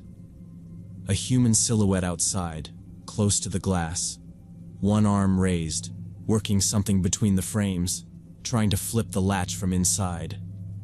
I froze, unsure what to do. Scream, turn on the light, call police? While I hesitated, the silhouette's head turned and seemed to fix on me. The person jerked back from the window and vanished. I rushed to the door, locked the deadbolt I usually didn't use, grabbed my phone and called 911. The operator asked me not to go outside and to wait for police. I went back to the bedroom with the bat and sat where I could see down the hall. Every noise became a footstep. I put the phone face down so the screen wouldn't light, and I waited. I kept the bat across my lap. 15 minutes later, I heard sirens, then a knock and police. I unchained the door and let 2 officers in. They did a fast sweep and asked me to stay inside while they checked the yard. I stood by the door with the bat until one of them nodded at it, and I set it down. Outside, I watched their flashlights skim the dirt beneath the window and the narrow strip leading to the empty lot. They came back in calm. One said, "We didn't find anyone, but you've got shoe prints under the window and fresh scratches on the frame." He showed me, clean gouges by the latch. He asked about the extra lock. I told him I'd added it recently. He said that probably kept them out tonight. We sat at the kitchen table while they took my statement. The older officer asked if anyone knew I worked nights. I said no. I kept to myself. He asked about deliveries or contractors who might have noticed the layout. "Just groceries," I said. "A plumber months back." He wrote that down and told me to get a dowel for the sash and keep the blinds closed. I asked if this kind of thing was happening a lot. He said this wasn't the first case in the neighborhood. There had been 3 break-in attempts in the last month, but they hadn't caught the burglars yet. I didn't sleep the rest of the night, and in the morning I arranged with the landlord to install bars on the first-floor windows. He wasn't happy about the price until I showed him the gouges and the officer's card. He agreed if I covered half the labor. I said yes. By noon, a handyman measured the frames and wedged dowels into the sashes so nothing could slide. The upstairs couple came down when they heard us. They looked apologetic. She said they hadn't heard anything because they sleep hard after their blood pressure pills. He nodded and said if I needed them to call, to bang on the ceiling with a broom. I gave them my number and taped theirs by my door. It felt like something practical I could control. For a week I jumped at every noise. I kept the blinds shut and the deadbolt on even during the day. I moved the bat to the hallway and kept my phone volume turned up. Work suffered because my attention was split. Every sentence felt stiff. I told 2 clients I'd be late. I stopped using headphones at night. I let music play on the laptop speaker just loud enough that I could still hear the house. Every hour I walked the rooms, tapped each latch to feel it seated, tugged the bars, checked the chain, and went back to the desk. It sounds obsessive, but after seeing the marks on the wood, I treated every click like a fire drill. 7 days after the attempt, a patrol officer called. They had arrested a man trying to pry a back window at a house on the next block. When they searched him, they found a lockpick set and gloves. During questioning, he named several addresses in the area, including my duplex, and he knew the detail about my loose latch. The officer said the man looked for houses with lights on late at night because it usually meant one person, awake and busy. He told them he had come by my place multiple times to test the windows. That night, the officer said, he almost had the latch up when he noticed movement and pulled back. If I hadn't stepped into the doorway right then, he would have gone in while I was at my desk with headphones on. I asked if he had a weapon. The officer said they didn't find one, but that didn't make it safe. People use whatever is in reach. He told me to keep the report number, expect a call from a detective, and keep the order for bars moving. That evening, the handyman returned with the metal and installed bars over the living room and kitchen windows. He drilled into the frames and made me test each latch. It wasn't pretty, but after he left, I locked the grates, set the bat back by the bed, and finally slept a little. I didn't renew the lease and moved out 2 months later. I chose a second-floor place with newer windows and a peephole I use. Now I check the windows before bed and again in the morning, and I never wear headphones at night when I'm home alone. I don't care if it slows my work. Sometimes I think about how many times that man came, and whether he stood at my window on nights I blame the wind or the upstairs TV. The part that gets me is simple. If I hadn't taken off my headphones to stretch, I wouldn't have heard anything until it was too late.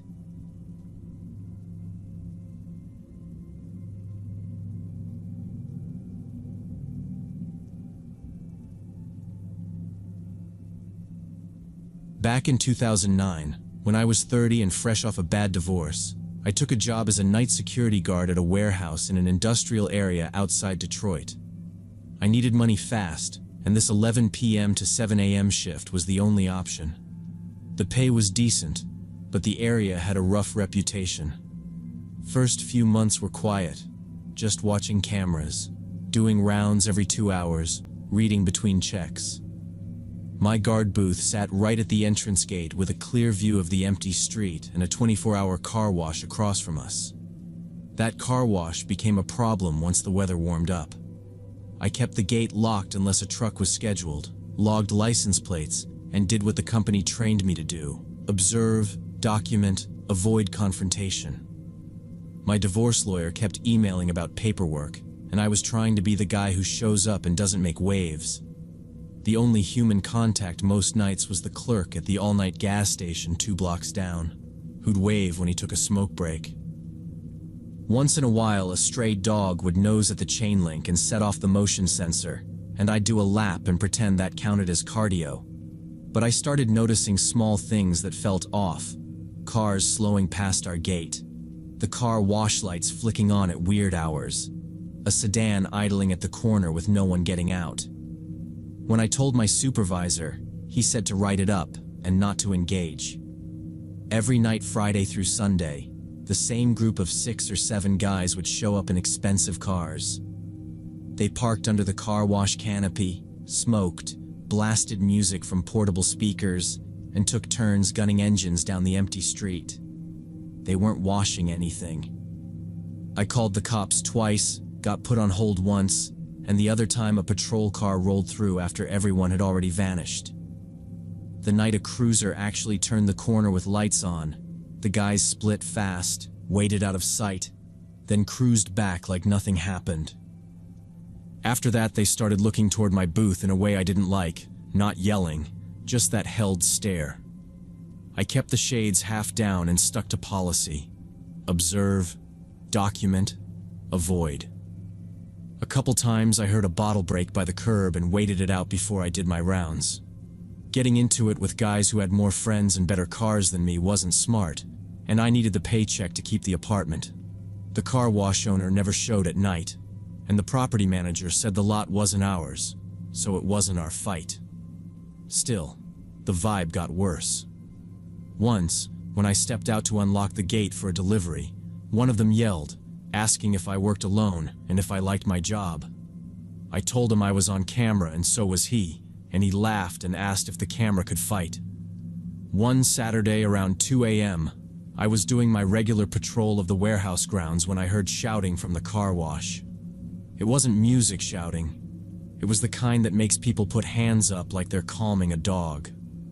By the time I got back to the booth, I saw a white van pulled up nose to nose with the usual line of cars. 3 men in dark clothes were out, doors open, arguing with the group. It wasn't playful.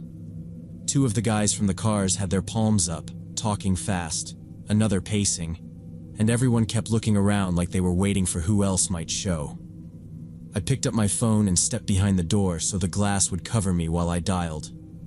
Didn't get that far.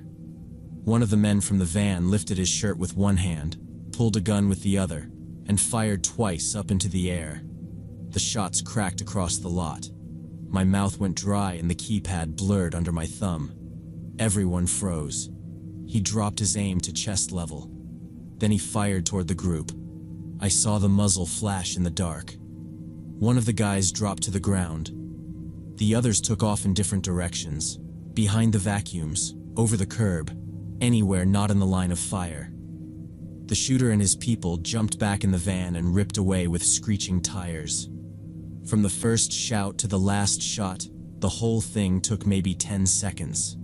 When the engine noise faded, the lot went weirdly quiet. A young guy was left on the car wash pavement, on his back, arms crooked like he'd tried to get up and didn't finish. I couldn't see his face from that distance, but I could tell he wasn't moving. I dialed 911 with my thumb shaking and said the address twice. The operator kept me on the line and asked if the shooter was still on scene. I said no. White van, older model, no rear windows, Partial plate that I read off the gate camera log. She told me not to approach the victim. I didn't. Two of the other guys peeked around a bay and yelled things at me. If I saw anything, if I was calling it in, then they ran. I kept eyes on the street like that mattered. First car arrived fast, lights and no siren, then another. An officer waved me back when I stepped out, and a different one ran to the kid with a trauma kit, but slowed halfway like he already knew. I unlocked the gate for the EMTS and pointed at the angle where my camera might have caught the van. A paramedic cut the shirt and pressed pads to the chest wound. Someone started chest compressions, heavy and steady, and then they stopped. The EMT stood, gave a look to the officer, and I knew right there he wasn't coming back. I watched the radio cords bounce on their vests and realized my mouth was still open. They took my first statement by the booth under the fluorescent that always flickered. I described the shooter: height, jacket, the way he kept his arms straight, the 2 warning shots. I gave the partial plate again and mentioned the dent on the passenger side of the van's rear door because it stuck in my head. I pulled the DVR for them and showed how Cam 3 barely caught the far edge of the wash, just enough for headlights and the tail of the van turning out. They took the hard drive. One detective asked if the guys had ever bothered me. I said they mostly ignored me, except a couple comments. Nothing I could put on paper that would help. He nodded like he'd heard that 100 times. They kept me until almost sunrise for a second pass on the statement. I stuck to the timeline and told them I hadn't left the property line. A sergeant asked if I'd recognized any faces. I said no, not with any certainty. He didn't push. They taped off the lot, chalk marks and little numbered tents by the casings. A tow truck came for the kid's car even though it wasn't parked illegal. Standard, they said. When the coroner's van pulled out, the detective came by again and told me, off the record, the victim was 19. I nodded and felt useless. The sound of those 2 warning shots kept replaying like a ringtone I couldn't silence. The investigation dragged on for months and nothing moved. Cops cruised the block more for a while, talked to a few businesses in daylight, then it went back to normal nights. One detective called me twice to clarify sequence, which felt like we were just rewording the same 10 seconds. He said, quiet. He thought it was drug-related, that the kid and his friends were working for the wrong side of someone's operation. Nothing official ever came of it. The car wash stayed empty after that night. Same lights, same canopy, no crowd. A couple times I saw cars slow down like habit and then drive on. 4 months later, I quit and took a day dispatcher job at a logistics company 2 towns over. I told my supervisor I couldn't do nights anymore, and he didn't argue. I turned in my badge and got in my car and realized I'd been clenching the steering wheel for months. On my first week of day shifts, I drove past the lot out of habit, and there was nothing there, just an empty bay and a trash bag stuck on the fence. I didn't stop. I didn't want to talk to anyone who might tell me a name or a cousin or a rumor. I still run that night over in my head, and yeah, I ask myself if I should have done more before it ever happened. Called in the crowd every weekend, pushed the property manager, written a memo that made someone act. But the truth is, I knew how that strip worked. People keep their heads down. You report what's yours, and you don't adopt new problems. I did what my job said. Observe, document, avoid. And a kid still died 30 yards from my booth. Everyone in the area knew it was unsolved and nobody was surprised. I pass that car wash sometimes and my hands tense on the wheel. I see the flash, the body, and the van turning out. And I understand why so many people decide not to see things. Because once you do, you're in it whether you want to be or not.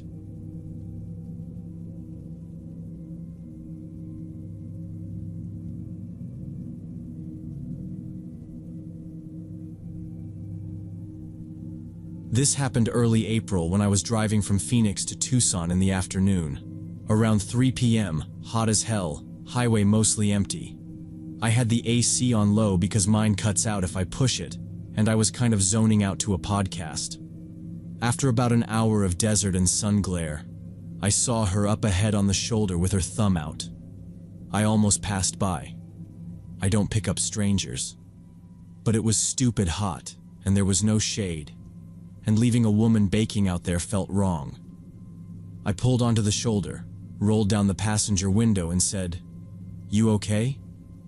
She jogged up, about 30, light jeans, white tank, small backpack, thanked me and said her car died maybe 15 miles back. Phone was dead. She just needed the next town to charge and call a tow. I said that was fine, and she climbed in. "I'm Jenna," I said, out of habit. She said thanks again in this tired voice and hugged the backpack to her knees. She smelled like sunscreen and sweat, normal for the day. No weird vibe. She kept saying, "I'm so sorry, I should have checked my battery," like she'd practiced apologizing to people. I said not to worry. I asked if she had water and she showed me a hot, half-empty bottle. I handed over mine. She drank like she didn't want to be rude about it. We merged back onto the highway, and I felt that little prickle between the shoulders you get when you've done something against your own rule. Nothing dramatic, just being alert. She was quiet, watching the road. She said her name was Kate. I told her we'd hit a town in about 40 minutes. She nodded and laughed once when a dust devil crossed the median. "I hate this stretch," she said. "Car always feels like it might come apart." I told her I do it a lot for work, and it's fine if you keep your head. We settled into silence. Every few minutes she checked the dead phone out of habit, then shook her head like she caught herself. I asked what kind of car she had. "Old Civic," she said. "My uncle says it runs forever, so." Her voice trailed off. She leaned the seat back a notch and closed her eyes. I watched her hands, clean but with that road dust film on the knuckles. All normal. I kept thinking about the heat, how stupid it would be to leave someone out there.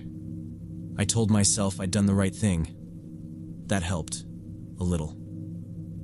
We drove and she introduced herself as Kate. Small talk about the heat, her bad luck with the car. She seemed normal, a little tired but nothing suspicious. She asked how far to the next town and I said about 40 minutes. Kate nodded and leaned back in her seat, closing her eyes. I kept driving, occasionally glancing at her. Maybe 20 minutes later we came up on a small gas station, only one on this stretch of highway. I decided to stop and get some water. Kate said she'd get out too, use the bathroom. We both got out. I went into the little convenience store.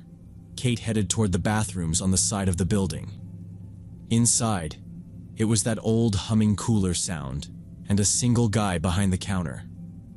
I grabbed 2 waters and chips. I remember thinking I should top off the tank, then I didn't because the pump looked sketchy and my card reader is picky. The cashier stared at the TV over the lottery display like I wasn't there. I paid cash. It was quick. I considered buying a portable charger for Kate, but they didn't have any.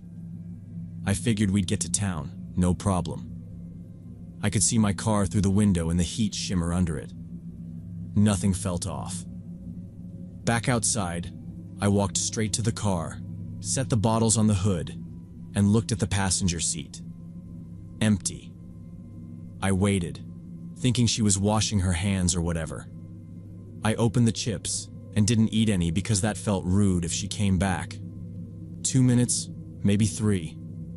I went to the bathrooms on the side. The first door was propped, light off, nobody in there. Second one, same. I checked my watch out of reflex and didn't register the time. I walked around the building because sometimes people step into the shade. Nothing. Just a busted ice machine and a faded soda ad.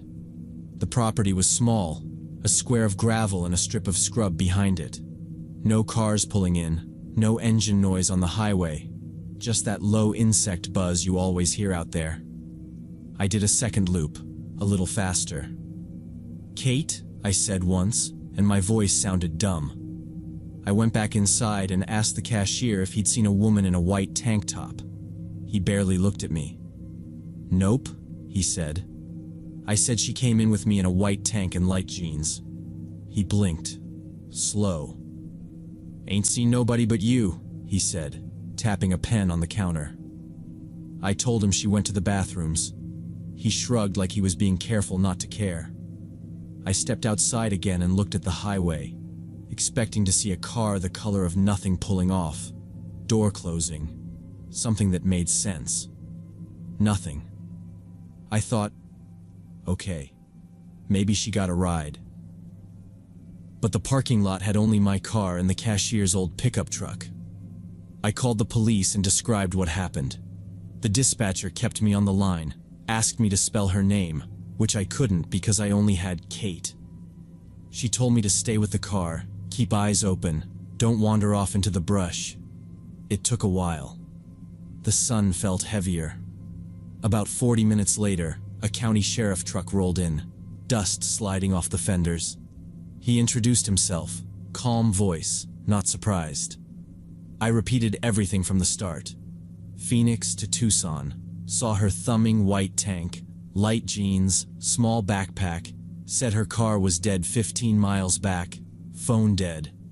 I stopped here to grab water, she said bathroom. Gone. He wrote it all in a small notebook and asked me to say it again slower, then asked for times. I said 20 minutes from pickup to station, 5 minutes inside tops. He asked if I saw anyone leave the lot. I didn't. He walked the property with me. We checked both bathrooms, the dumpsters, the weeds behind the ice chest, the narrow strip where the fence leaned.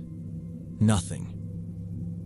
He talked to the cashier for a couple minutes and came back shaking his head. He asked if Kate had said a last name, a job, a place she was going. Nope. He asked about the backpack, color, brands, any sticker. I said plain black, no logo that stuck out. He had the cashier pull the video feed.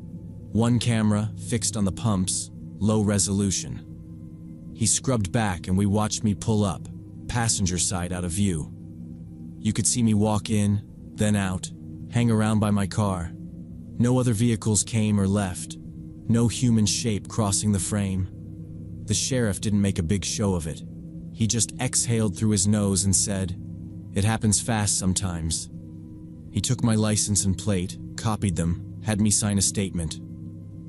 He said if someone reported a Kate missing, this would get flagged. "You're free to go, Jenna," he said. "If she calls you or you find anything of hers in the car, dial this number." He gave me a card. I checked my seats again. Glove box, floor, nothing. I got back on the highway and drove to Tucson with the water bottles sweating in the cup holders and my head trying to line up facts that wouldn't line up. Few days later, I checked the news and found a short article. A woman named Kate Morrison was reported missing, last seen in Phoenix 3 days before I picked her up. The description matched perfectly. Police were asking witnesses to come forward with information. I called immediately and left my contact details but never heard anything back about it. To this day, I have no idea what happened at that gas station or where Kate Morrison went. Did someone track her and take her that fast without me or the cashier noticing? But how? The whole thing took maybe 5 minutes between when I went inside and came back out. I checked my spam folder, voicemail, everything, for weeks. Nothing. I called the sheriff's number on the card once. Then again, got the same polite line about open investigations. I Googled her name too much and closed the tabs because it made me feel useless and weird. For a while. Sometimes I drive past that gas station, and every time I remember that weird afternoon, wondering if Kate is still out there somewhere, or if something terrible happened to her in those few minutes she was out of my sight.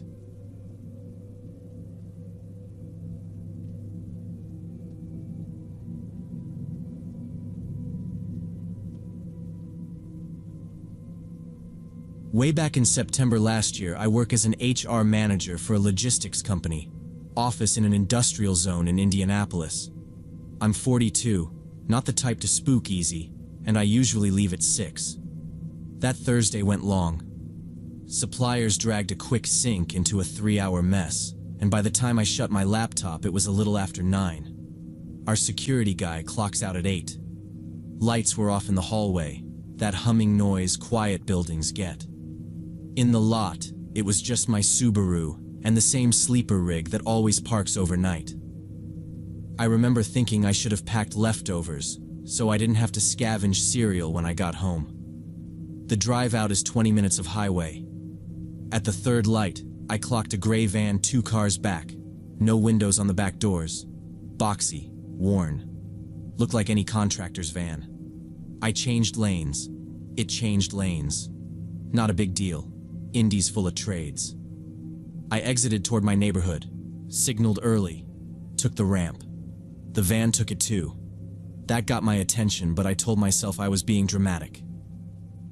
2 turns later, I slowed to let it pass because I hate the feeling of a car sitting on my bumper.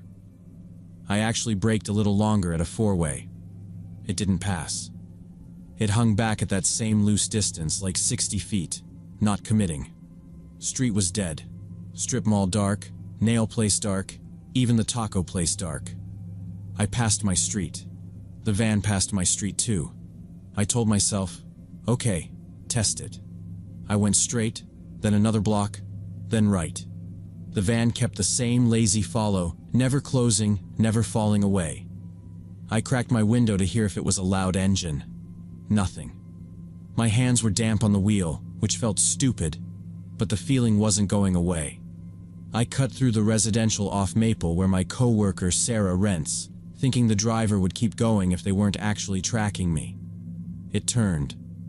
I said out loud, "Nope." I hit call on Sarah. Straight to voicemail. It was late. She's got a toddler who sleeps light. I didn't leave a message. I took a left toward the little restaurant row. Bars, a sushi place, the pizza joint with the neon sign that never works. The van stayed back, steady, like whoever was in there was patient. I remembered some article. Don't lead someone to your home. Get to a police station if you can. I knew where the nearest one was on the main. 3 miles. I did a quick U-turn at a light. Tires chirped, and I went for it. The van did the same, but I squeezed a yellow at Arden and it caught a red. In the mirror, I saw its grille pause and then disappear behind cross traffic. I didn't relax. I dialed 911 and explained it fast. Gray van, no windows, followed me through multiple turns. I was heading to the station on Meridian. The dispatcher kept her voice even, asked my plate, stayed on the line, told me officers would be notified. I said I didn't want to stop anywhere except their front door. She said, "Keep driving normally. Don't engage." I pulled straight into the station's entrance 5 minutes later, parked crooked in the first open spot, and didn't care. The van wasn't in sight. I sat there a beat, breathing, then grabbed my bag and went inside. The duty officer was behind glass, bald, mid-50s maybe. I told him, probably too fast, and he looked at the clock like he was mapping units in his head. "What kind of van?" he asked. "Gray Dodge, I think." Worn, no front plate. Back doors had no windows. Driver was a man. Couldn't get a good look. Tinted. He nodded like that matched something he'd seen before, or maybe that's just how they nod. He asked if I'd gotten any numbers. I told him no, the back plate I didn't catch. He asked route and time. I gave him streets, told him where it lost me when I ran the yellow. He called it in, short and clipped, then told me they'd have patrols sweep the area for a matching vehicle. "You can wait here or we can get you home with an escort," he said. Personal preference. "Escort," I said. I didn't pretend to be tough. He said okay, asked where I lived. I gave the cross streets, not the exact number until we were in the car. He put me in the back of a cruiser. My Subaru would follow, and another officer slid behind my wheel to drive it. The arrangement felt embarrassing, but also very safe. The ride back was quiet except for the radio. We didn't see the van. At the house, the officer walked me up, asked if anyone else was inside. Number. He did a quick sweep with me, front to back, checked the yard gate, peeked at the basement door, the sliders. Everything was locked like I'd left it that morning. He said no fresh footprints in the dew on the side path, which I wouldn't have thought to look for. He stood at the door a second, made sure I was really listening. I was. He told me to keep doors and windows locked, keep outside lights on for a few nights, vary my routine if I could, and not open the door to anybody I didn't know. He said sometimes it's nothing. Sometimes it's someone testing. That word stuck with me. Testing. He gave me a card with a case number and said if I saw that van again to call right away, even if it felt silly. I told him it didn't feel silly at all. He repeated the last part like a checklist. Lock up, not open to strangers. I thanked him and closed the door after he stepped off the porch. I locked the deadbolt, the knob, set the alarm, then walked the house once more. Windows latched, back slider secured, garage light on. I called my brother and told him what happened. The plate I didn't get, the way the van held that same distance. He went quiet in that way he does when he's angry, but trying not to make it worse. He offered to come crash on my couch. I said no, the police were aware and they'd already checked the house. He told me to call if anything looked off. I promised I would. I double-checked the locks and went to bed with my phone on the dresser. I slept, but not deep. A truck braked on the main road around 3, and I sat up before I knew why. I checked the window, saw nothing, and wrote the time down anyway like the officer said. Next morning, an officer called to say they hadn't found the van but would have patrols circle the area. He asked if I'd noticed any other cars lingering. I hadn't. He told me to keep notes and call if anything escalated. At work, I told my boss and the admin team because it affected late meetings. People were sympathetic, then practical. Tom said 2 weeks ago he'd read that a woman at a supermarket fought off 2 guys trying to drag her into a gray van. He swore the description matched. I found the article on his phone and saw just enough to feel sick. I called the non-emergency line and asked them to add it to my report. A detective rang back an hour later. I relayed what Tom told me, the store, the rough date, 2 men, gray van, and my route that night. He recorded it, thanked me, and said the investigation was active but no suspects yet. He asked about cameras at home or the office lot. Home, number. Work had one by the entrance, but my car was off to the side. I emailed facilities to pull what they could from 9 to 10 and got a reply later that the angle missed me. That night, I left the porch light on and slept with my keys beside the bed. I woke once, looked through the blinds, and went back to sleep. The next week, I bought pepper spray and a small keychain alarm.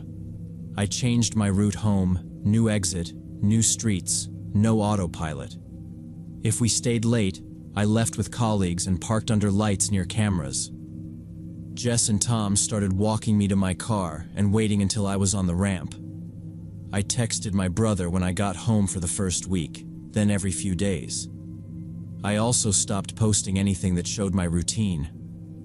Looking back, I'd been handing out a map without thinking. 8 months went by without seeing that van. The detective checked in twice, then not for a while. When I called, he said they never found the owner and the description matched too many vehicles. He said it could have been coincidence, someone making similar turns, someone distracted. I told him I understood, but the driving pattern felt too purposeful. He didn't push back and told me to keep doing what I was doing and to call fast if anything popped. Some nights I wake to an engine and stand by the window until the car passes. I don't know what would have happened if I'd driven straight home instead of to the station. I think about the woman at the supermarket and wonder if she's okay now.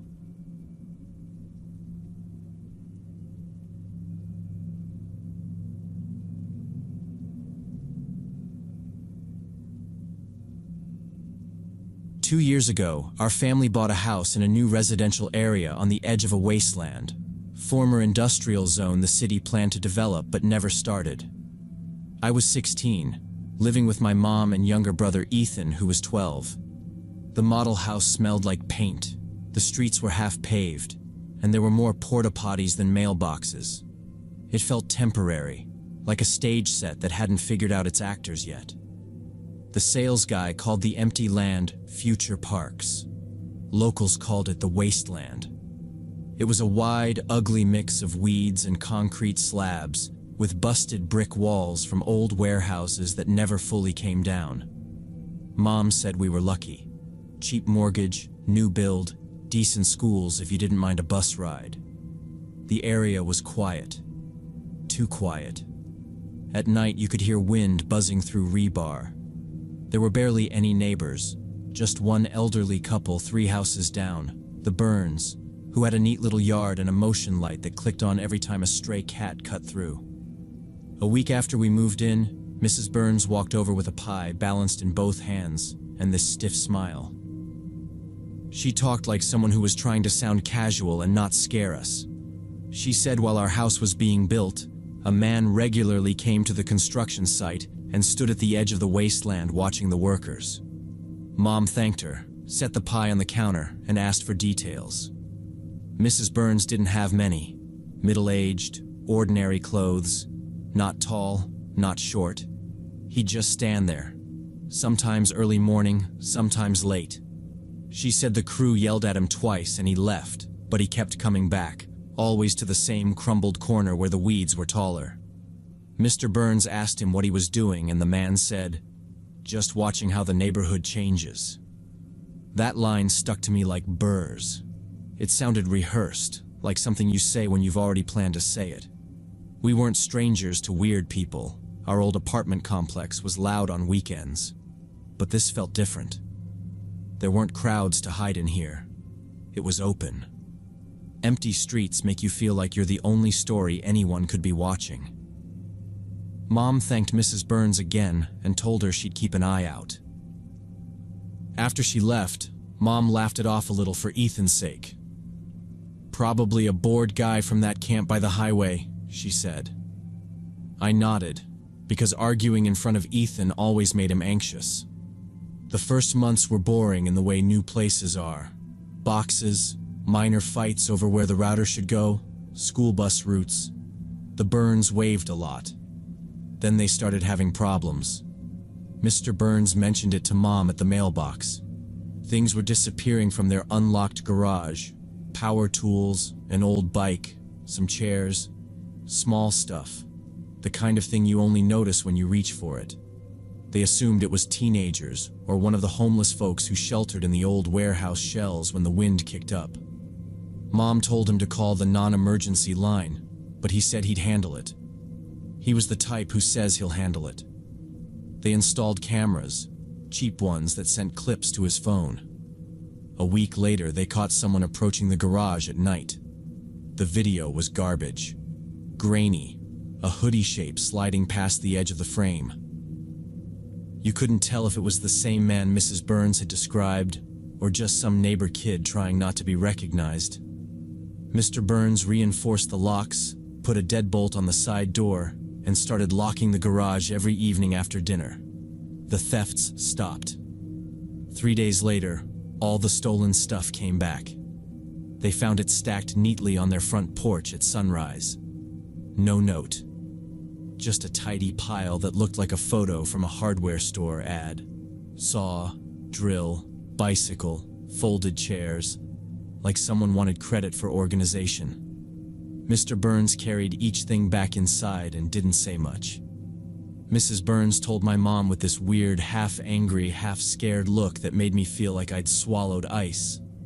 Returned property meant someone cared about being seen, or they wanted to show control.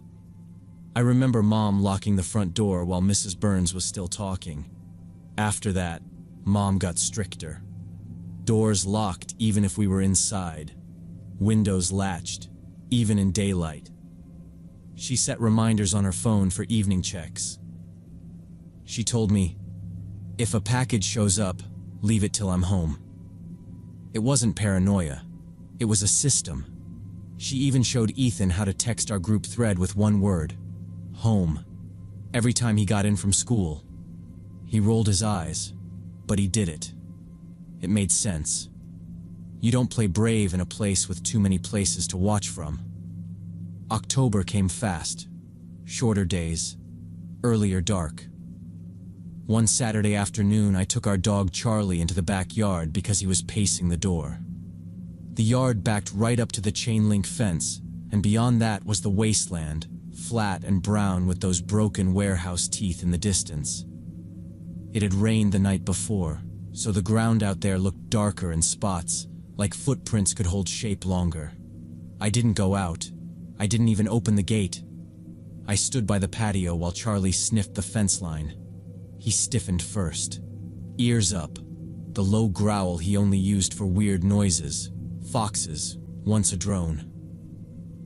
Then he went off, barking hard toward the broken walls. I told him quiet, but he wouldn't. I followed his line of sight and saw a person, still as a post, standing between the old warehouse buildings about 30 yards from the fence. He wasn't moving, just watching. Average height, dark jacket with a hood, couldn't see the face. I quickly went back inside and told my mom. We went out together, but nobody was there anymore. She called out, "Hello?" Once, not loud, just enough to feel normal if it was a neighbor. No answer. Charlie kept pacing the fence, hackles up, then whining like he was frustrated the shape was gone. Mom called the police. A patrol car came an hour later, searched the wasteland, found nobody. The officer took our names, asked if we wanted a trespass notice ready if they caught someone, and told Mom to keep lights on and record anything we could. "It's probably a camped-out transient," he said. He gave a card and told us to lock the gate with a chain.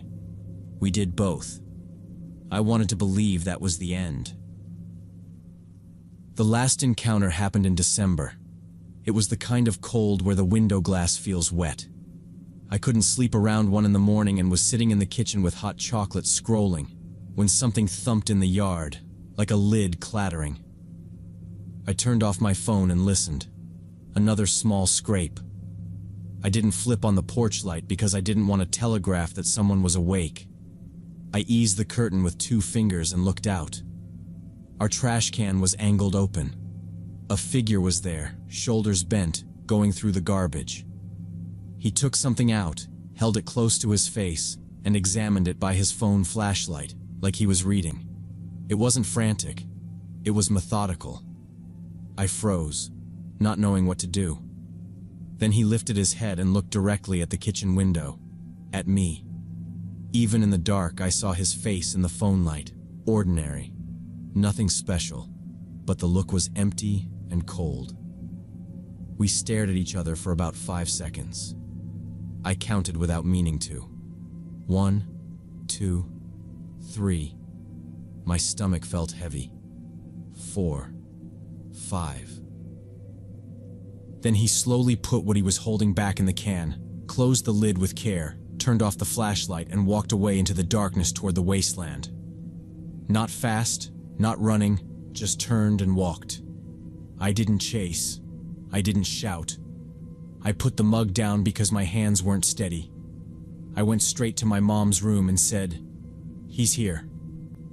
She was up before I finished, grabbed her phone, and called. She told the dispatcher he was on foot, heading toward the broken walls, no vehicle. They told us to stay inside, keep the doors locked, don't confront. Mom woke Ethan just enough to move him into her room and shut the door. Charlie paced and whined at the back door again, then lay down because we told him to. We kept the lights off and waited for the siren. This time they took it more seriously. 2 officers came, plus a second car that stayed near the entrance to the old lot. One officer knocked and asked if we were okay. then had us point where we saw him go. They climbed the fence at the service cut through the construction crews used and started sweeping with flashlights in a slow grid. I watched from the upstairs hall window because I wanted to know where those beams went. They moved careful, checking under the half-collapsed roof lines and those low concrete pits that hold rain. About 20 minutes later, they waved us out. We stayed on our side of the fence. They said they found traces of a temporary camp in one of the abandoned buildings. A sleeping bag stuffed under a pallet, empty food cans, plastic bottles, and the remains of a fire with blackened rocks. One officer held up a little pile of receipts in a bag. "Corner store nearby," he said. "Dates are recent."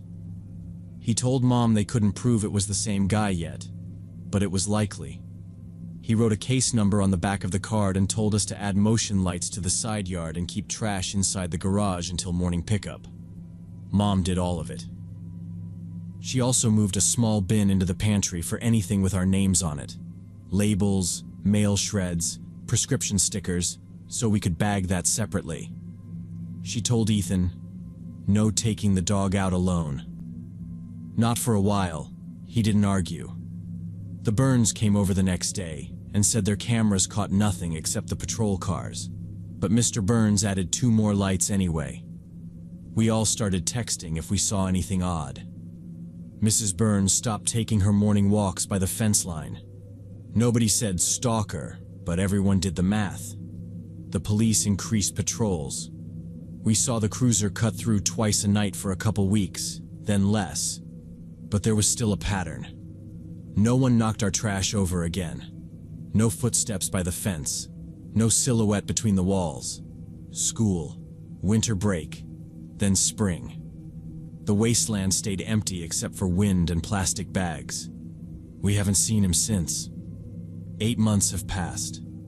Sometimes I look at the wasteland from my window and wonder if he left completely or just became more careful.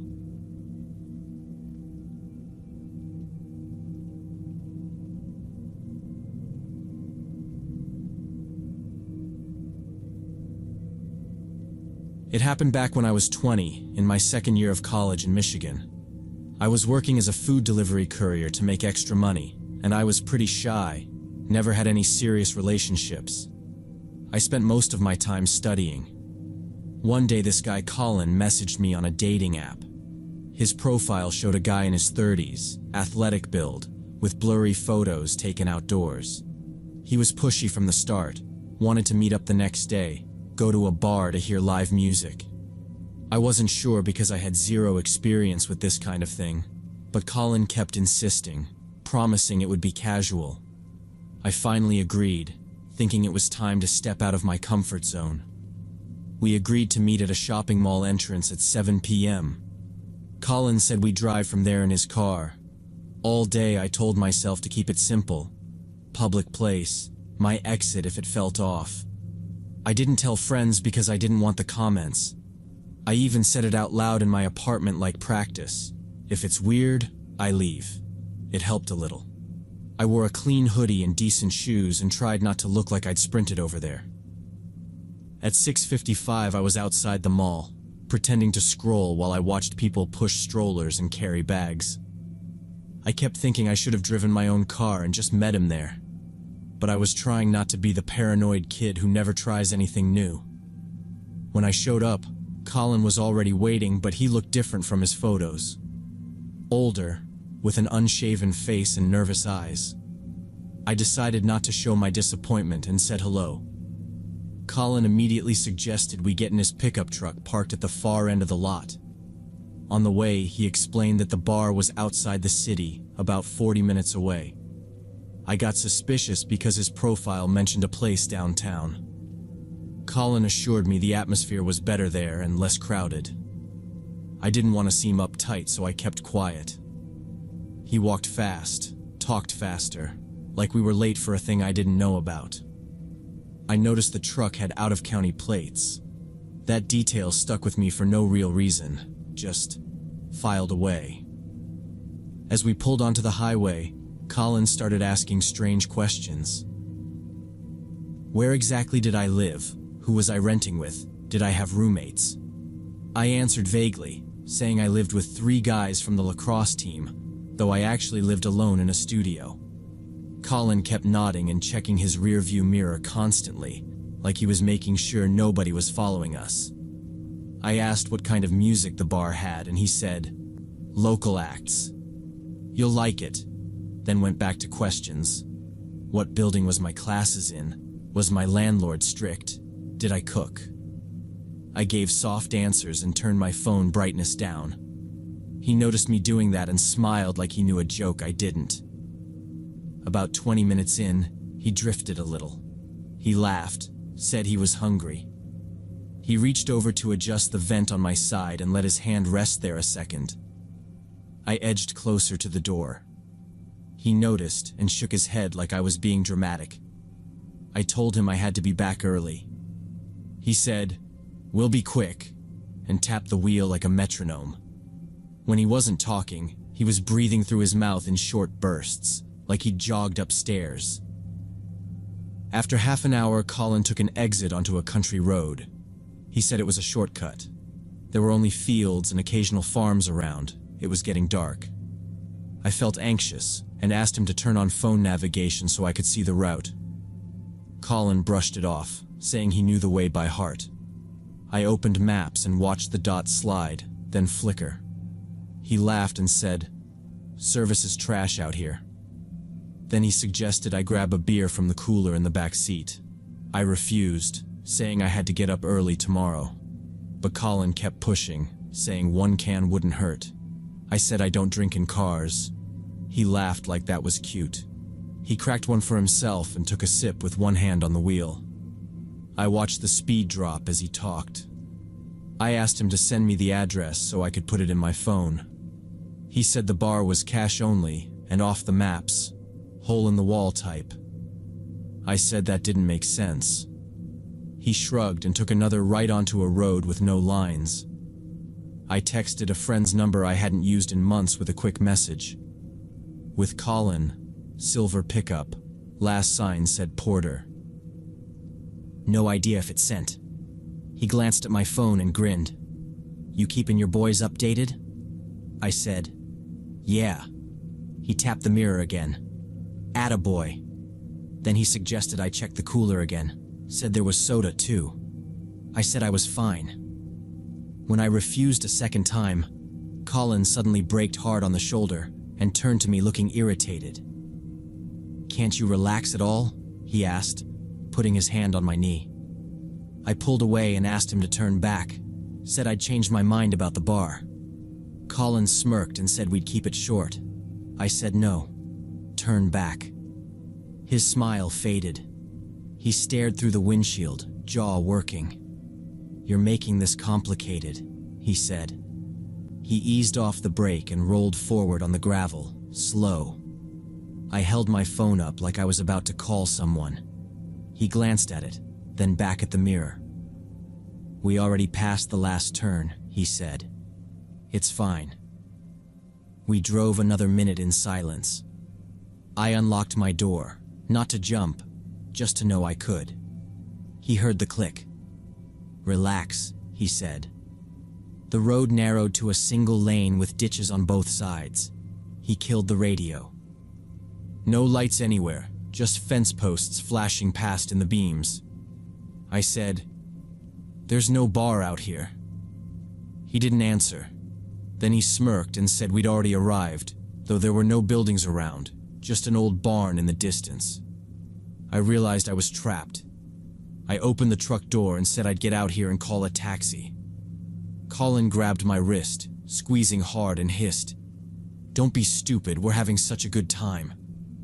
I yanked free, jumped down, and started fast walking toward the highway, phone in my hand. He got out too and followed, first coaxing, then warning, "You'll regret this. I know where you live." "No, you don't," I said, not stopping. He tried one more line about just talking in the warm truck. I said no. Colin stopped, yelled an insult, and went back to his truck. I didn't turn around. A door slammed, the engine turned, gravel popped, and he drove off in the opposite direction. I waited a few seconds, then put the flashlight on and walked the shoulder.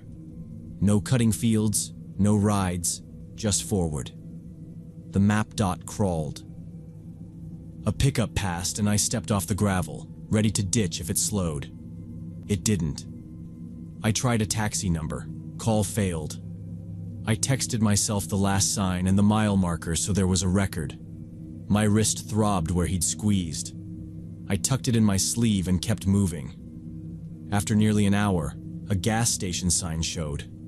I went in. The clerk looked at my wrist, then at me.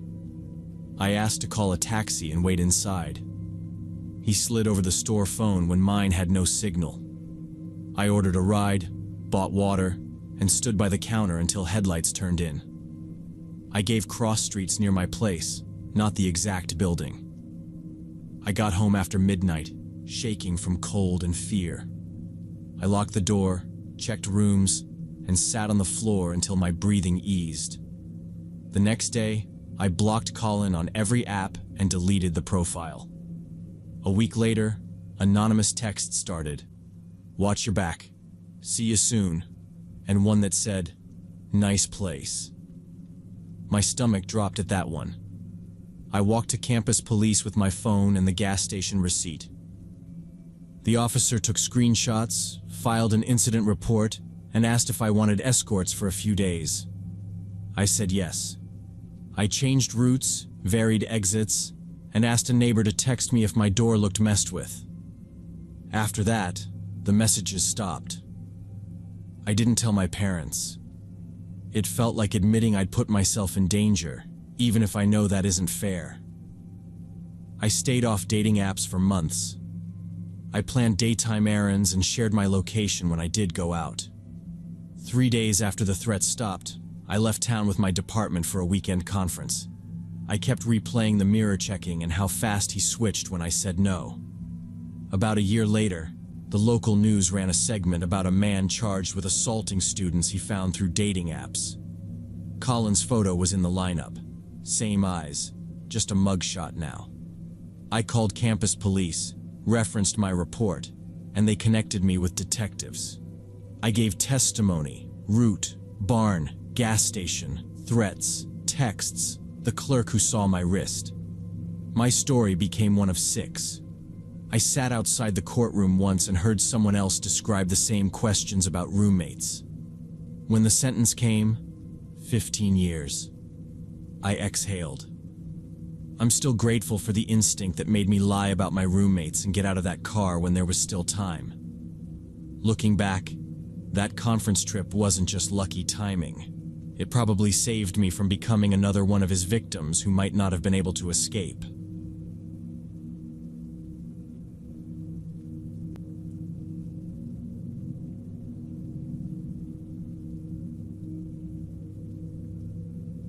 Growing up in the late 80s, me and my friend Ashley used to play at this big city park on the edge of our neighborhood in Texas.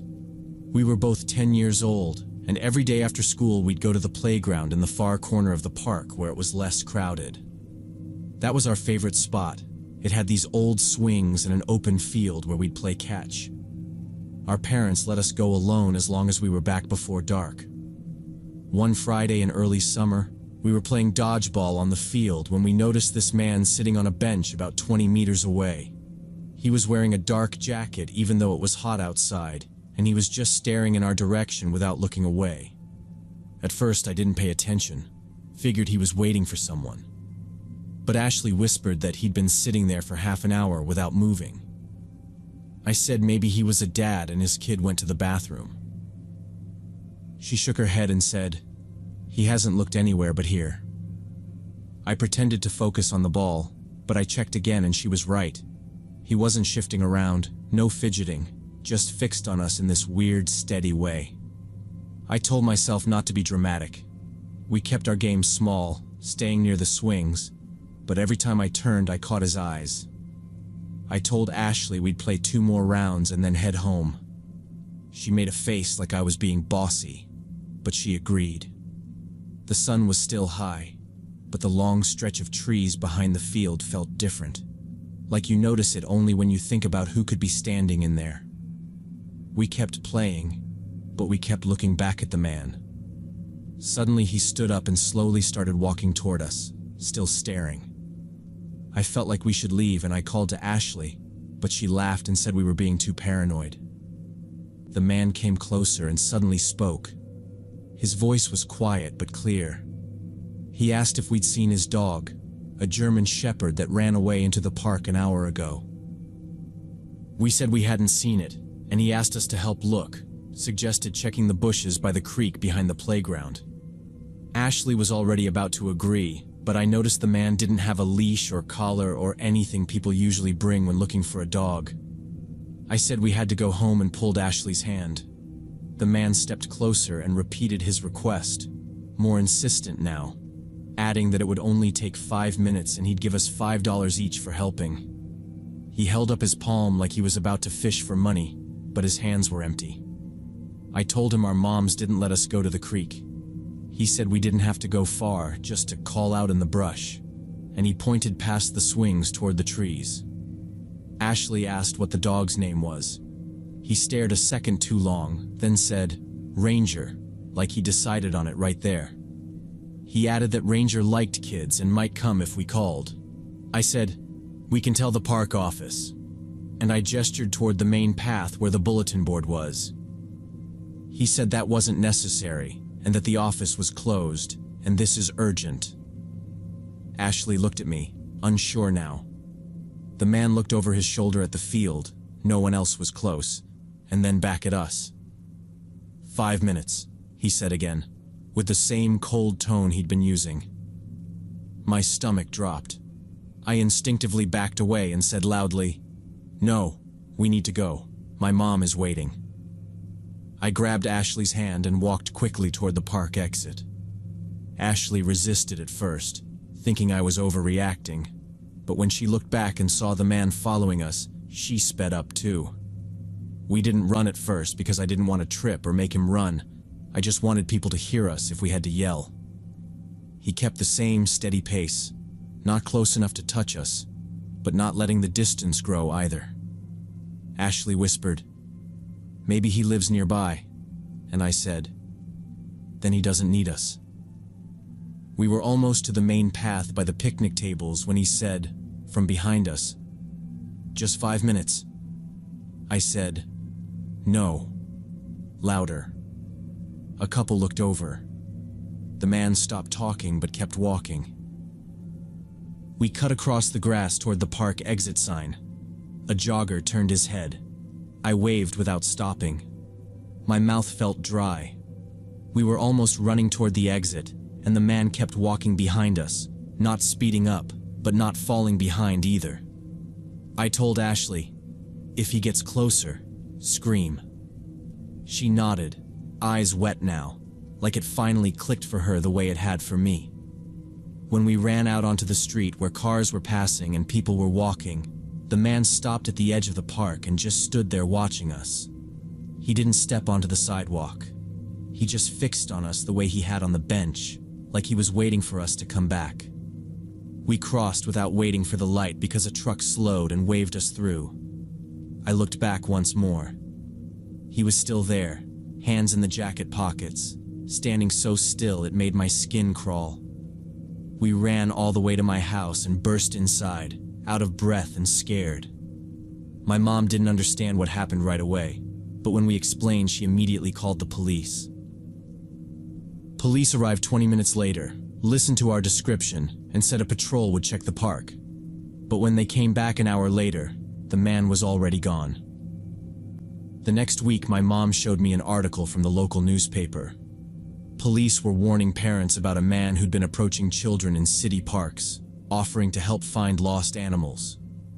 In 2 cases, kids went with him and only came home several hours later, in shock and not remembering details. The man hadn't been caught, but the paper published his description, and it matched who we'd seen. Me and Ashley never went back to that park, and my mom banned me from going anywhere without an adult for the rest of the summer. The officer who took our statements said we did the right thing, and that the dog story comes up again and again. He asked if we could describe the eyes, the shoes, the voice.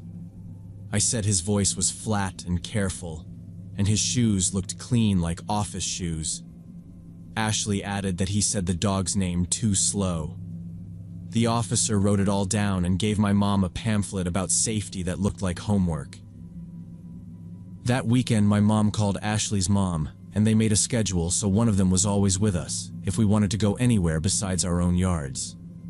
My dad took me to the park once at noon to show me where the office was and to point out the patrol routes. He said, "If someone wants you alone, that's your answer." And he looked more tired than angry.